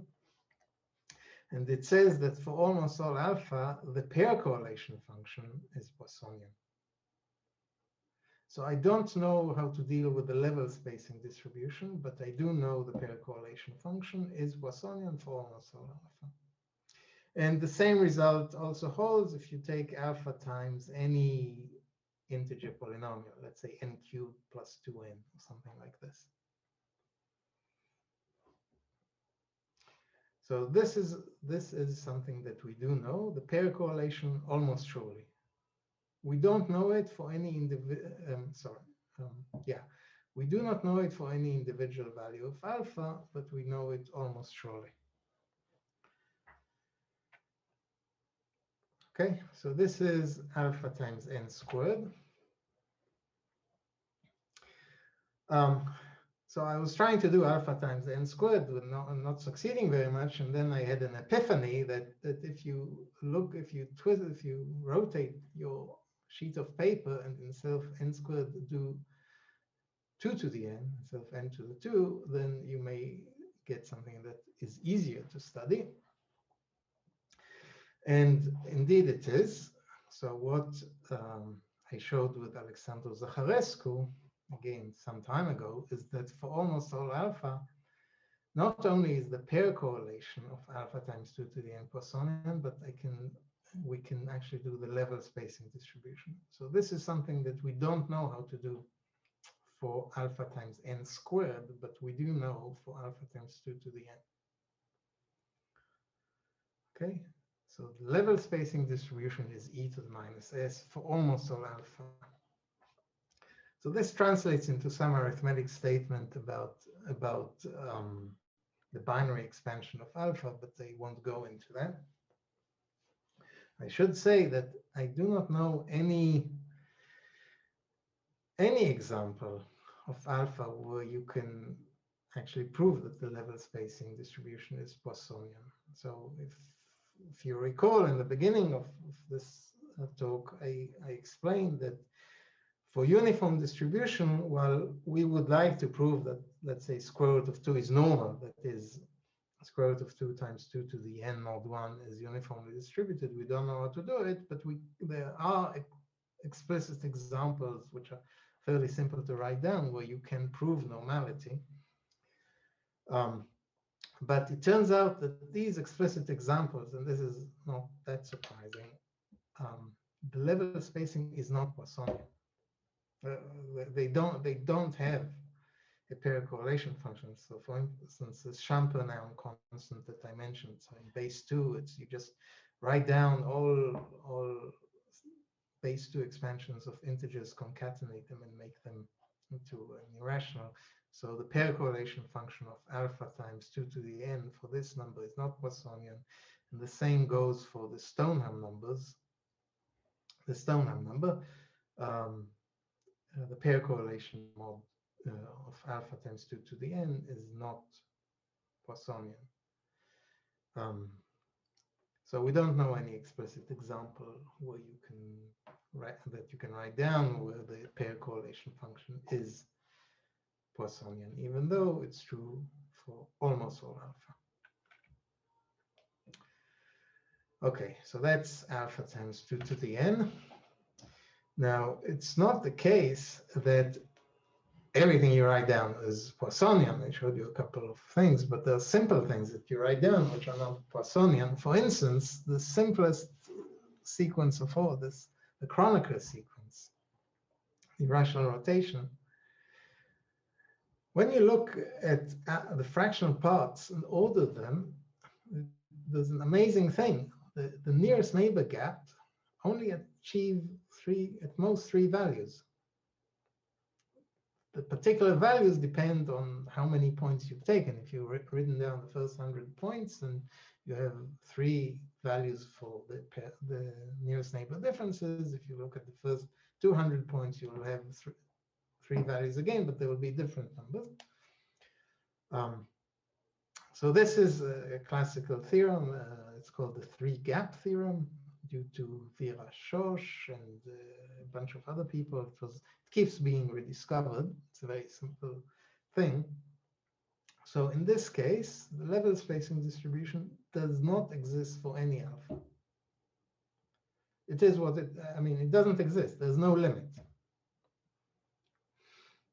Here's a picture of how another couple of people, Michael Berry and Michael Table, rediscovered this feature numerically. So that's the Kronecker sequence. Another example where there is no pair correlation function, we go back to Vinogradov's theorem. So if you look at alpha times primes, for alpha irrational, this is uniformly distributed. However, Aled Walker recently proved that the pair correlation is not Poissonian for almost all alpha. So that's another one of these examples where you don't have real randomness, the way I think of it. Here's another example where you take fractional parts of square root of integers. In this case, Noah Melkis and Kurt McMullen proved that the level spacing distribution of the fractional part of square root of n does exist. There is a limit. It's just not Poissonian. So here's a picture of it. So it's flat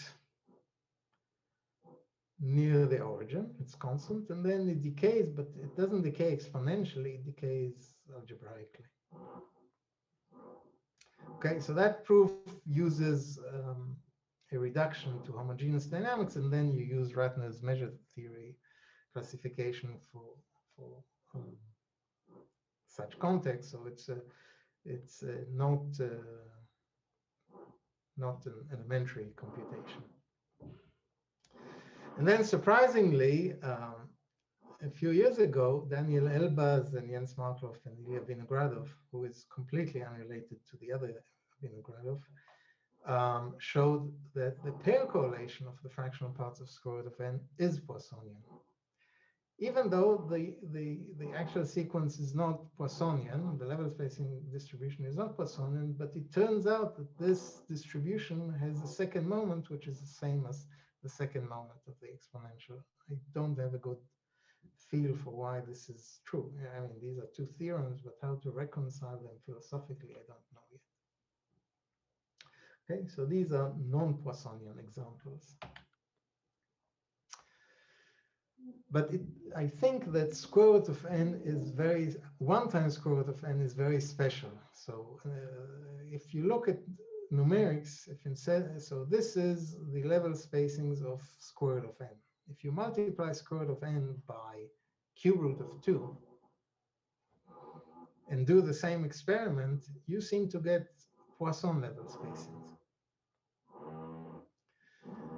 So the conjecture here would be that if you take alpha times root n, where alpha is a number whose square is Duplantian, then the level spacing distribution is Poisson. It's a conjecture based on some numerics. I don't have a good feel for why this. Well, I have some feel for why this is true, but we don't know how to prove this. Okay, so this is what happens with square root of n. And instead of square root of n, you can take cube root of n. And I have the result of an experiment where you take 200,000 values of n. This is from the paper by Elbaz, Markloff, and Vinogradov, and I think, and compute the level spacing distribution empirically, and you get something that looks Poisson. So square root of n looks very special. Once you move from exponent to half to exponent to 1/3, you seem to lose that feature. So these are all numerical experiments. They're not, we don't have a theorem here, which means it's a good thing to work on. Okay, so level spacings are hard, so we look for pair correlation, and there has recently been quite a lot of progress on understanding metric theorem for pair correlation. As I mentioned, Alet Walker's counterexample. Here's a very, very recent example of alpha times n to the theta. So secretly, I would like theta to be a half, but this is out of reach right now.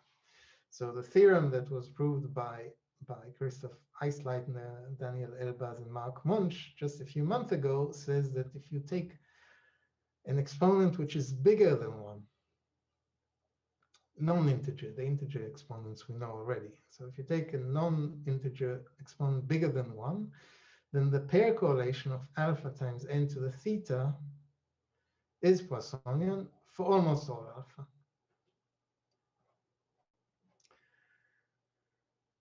So we know the same result when theta is an integer bigger than 1. This is my work with Peter Samak from over 20 years ago, but the method is tailor-made for integer valued sequences, and n to the theta is not integer if theta is not an integer. So you have to do something different. And just to indicate the kind of mathematics that goes into these questions, indicate a key ingredient here is a version of what would have been the additive energy for integer sequences. So for integer sequence, says you just try, you would count quadruples of pairs for which the alternating sum is 0. But that's for integers. For real valued sequences like n to the theta, the appropriate notion, and not the inappropriate notion of additive energy would be to count solutions of a Duplantian inequality. So for instance, if I want to examine n to the theta, I will take quadruples k, l, m, and n, and ask for the number of solution of k to the theta plus l to the theta minus m to the theta minus n to the theta less than gamma. Gamma is some number less than 1. And I will want some information about this number. And the precise information that is useful here is to know that this additive energy is bounded essentially by slightly less than n cubed times gamma, times the width of this interval. So just let's just think through this. If xk was k to the theta, then the values of this function would range from 1 to capital N to the theta. There are n to the 4th possible values, and you restrict this to be less than gamma. And if everything was suitably random, you would expect this quantity, this upper bound of gamma times n to the 4th over n to the theta, just from sort of a counting consideration. It's not a proof, it's just a heuristic. Now, for this particular example, Aubert and Sargot actually proved an upper bound for this, which is consistent with this heuristic that I've tried to sketch.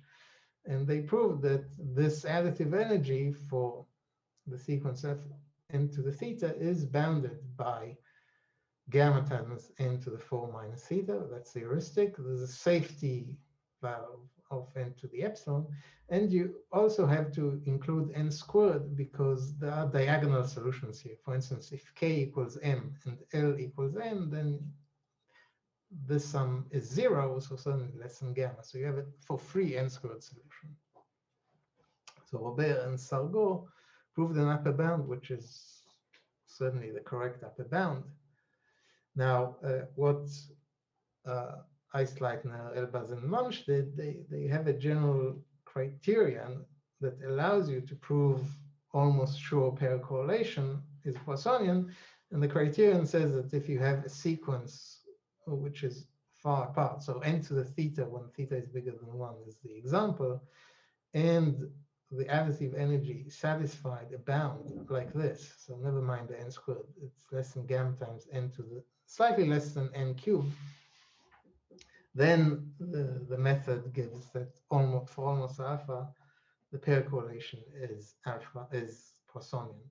And for the sequence n to the theta, this bound is exactly the one you need as long as theta is bigger than 1, which you also need for this other condition. So using the Aubert-Sargot theorem, they managed to prove that the pair correlation of alpha times n to the theta is Poissonian for almost all alpha, provided theta is bigger than 1. Now, when you run numerical experiments, it looks like theta between 0 and 1 should also be true. For instance, theta is equals to half is a theorem, not is a conjecture that we saw numerics for, but the method fails when theta is less than 1. Okay, so in the last 2 slides, I just want to discuss another statistic, which is called the minimal gap statistic, and that's a little related to what Stefan Bayer was doing the hour before. So instead of looking at the typical gap between elements of the sequence, I want to look at the smallest gap. So I take the first n levels, I have capital N numbers in the unit circle, I look at the minimal gap. So the average gap is 1 over n. Now, for uncorrelated levels, if you just put 100 random points, it turns out that almost surely the minimal gap is much smaller than 1 over n. It is of order 1 over n squared. So this, if you haven't thought about it, may be a little surprising because people are like what Stefan Bayer was doing last hour, was looking at the closest point to 0. That's not the same issue. Here I look at the smallest possible gap, and it is much, much smaller. It's 1/n², and this is a good exercise. It's exactly the birthday problem, the birthday paradox, as it's called. So this is what I expect for a random sequence, and I want to check what happens for deterministic sequences for the statistics, like I did for pair correlation and level spacing. And for this statistic, you can also work out a metric theory, at least for integer valued sequences. So for instance, for an equals n², and the result is that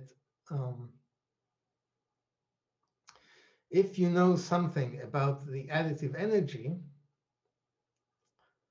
then you can show that for almost all alpha, the minimal gap statistic is consistent with Poisson. So it's bounded by roughly 1/n². So the additive energy is just the number of four tuples which sum up to 0. So if you know that this number is not much bigger than what the diagonal solutions give you, then you can prove this result.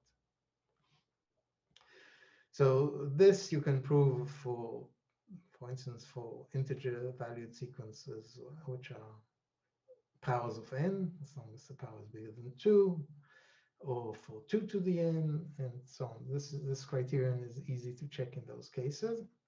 A bad example is if you take a sequence of primes, and then Aled Walker showed that the additive energy is actually of size slightly smaller than n³, but much, much bigger than n². And in fact, you can compute what the minimal gap is between alpha times p mod 1. And among the first element, the minimal gap works out to be not much smaller than the average gap. So in other words, from this point of view, the sequence is non-Poissonian as well. So I would like to know the same thing for non-integer powers, and my student Shvore Gavim just a few days ago showed that the minimal gap statistics for alpha n to the theta is Poissonian for almost all alpha. Right now, we have to assume the Riemann hypothesis for this, and without the Riemann hypothesis, instead of theta bigger than 2, you get, which is the limit of that method, you get some bigger number, which some kind of vulgar number that I don't want to write down. But I'm hoping this will be removed. And when theta is a half, for instance, you can work out the minimal gap, and it turns out instead to be 1/n to the 3/2 instead of 1/n². So from that point of view, such sequences are not random. Okay, so this is what I wanted to tell you of questions that lie beyond uniform distribution. So instead of looking at the distribution of sequences of points at fixed intervals, you look at shrinking intervals which shrink, let's say, like the mean spacing, and you get a new theory with new questions, and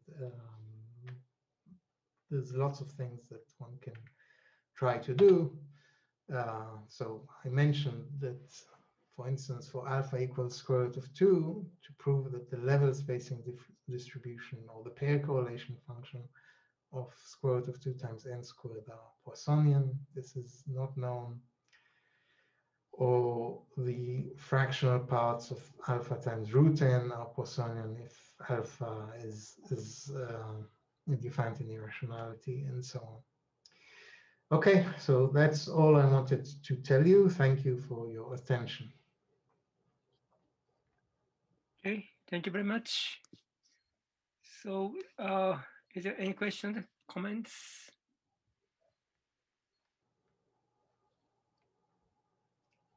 Yes. I just had one question about the result, the last result that you stated on minimal gaps. Yes. Does it require the Riemann hypothesis for Dedekind zeta functions or just the usual? No, just the ordinary hypothesis. Okay. And you stated a result of Alid-Walker, where you said that the distribution of the fractional part of alpha p is not Poissonian. So is something else known about the distribution? Or?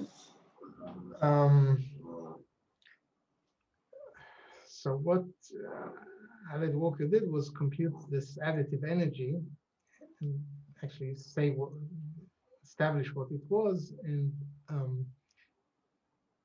I don't think there is a limiting distribution. I don't think there's a limiting gap distribution at all.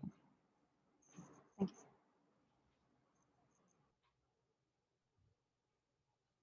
Okay. Next. Yeah, please. Sneha? Yeah. Hi, Runik. Yeah, so I had a question on the open problem 2, which you said. So are there like trig theorem, is there a metric theorem true for this? So it's like for almost all alpha square, the fractional parts of Not alpha yet. square root n is. No, so we don't know that the pair correlation of alpha root n is Poissonian. We don't know. I believe it's true that for almost all alpha, I believe it's true that the pair correlation is Poissonian. But if I go back to this result of this recent result, they needed exponent bigger than 1. So for exponent less than 1, we don't know this theorem, even though I do believe it's true, but the method fails. It's a good problem to work on, but I don't know it. Okay.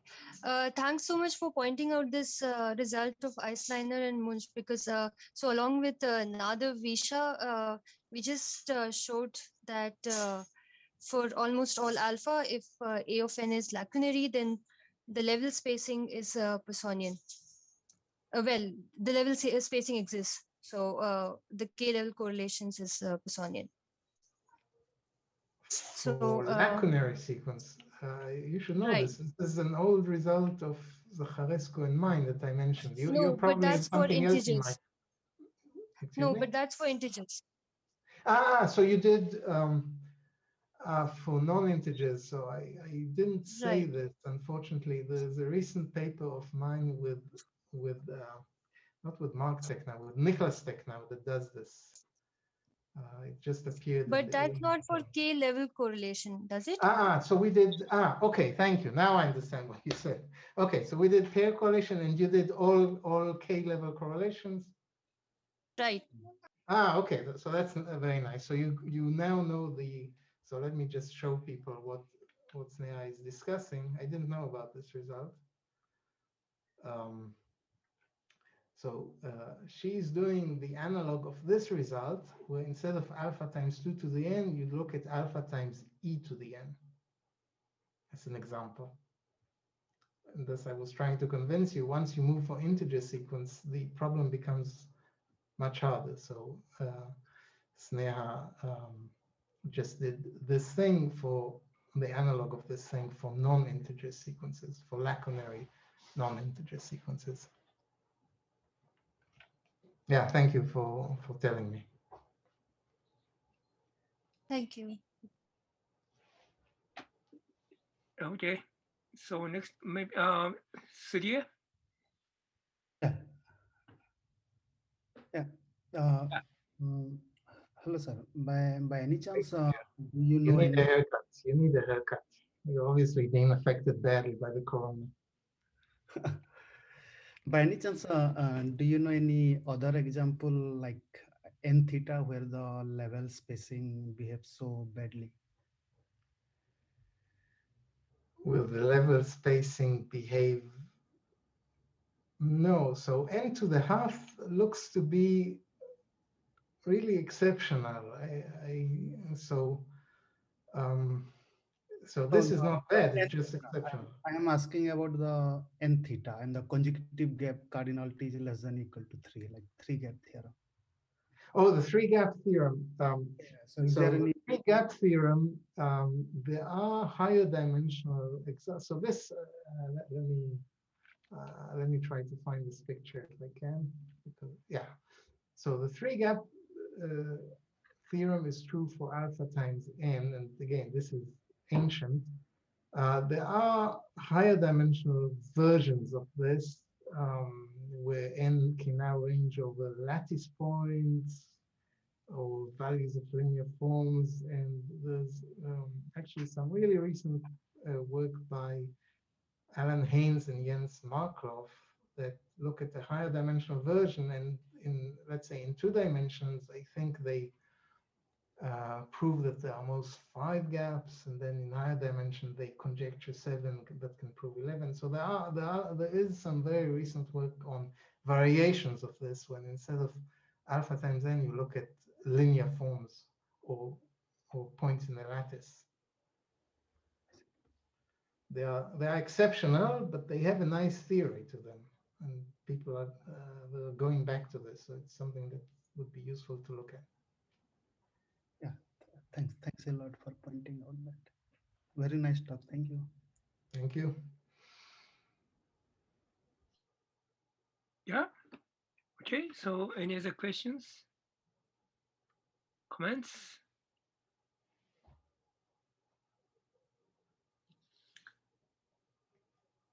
So if not, so let's thank the speaker. Okay, thank you all. Yeah. So and so now we. Yeah, so I would like to thank Professor Matsumoto for chairing this session, and I would also like to thank all the speakers. There is an announcement on behalf of the organizers. So we are planning to upload all these videos to the conference on the conference web page.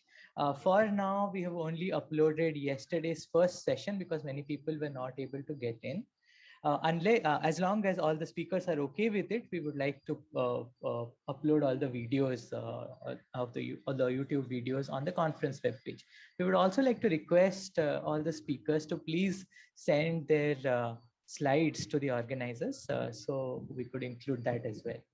Thank you very much, and thank you again, Professor Matsumoto, for chairing this session.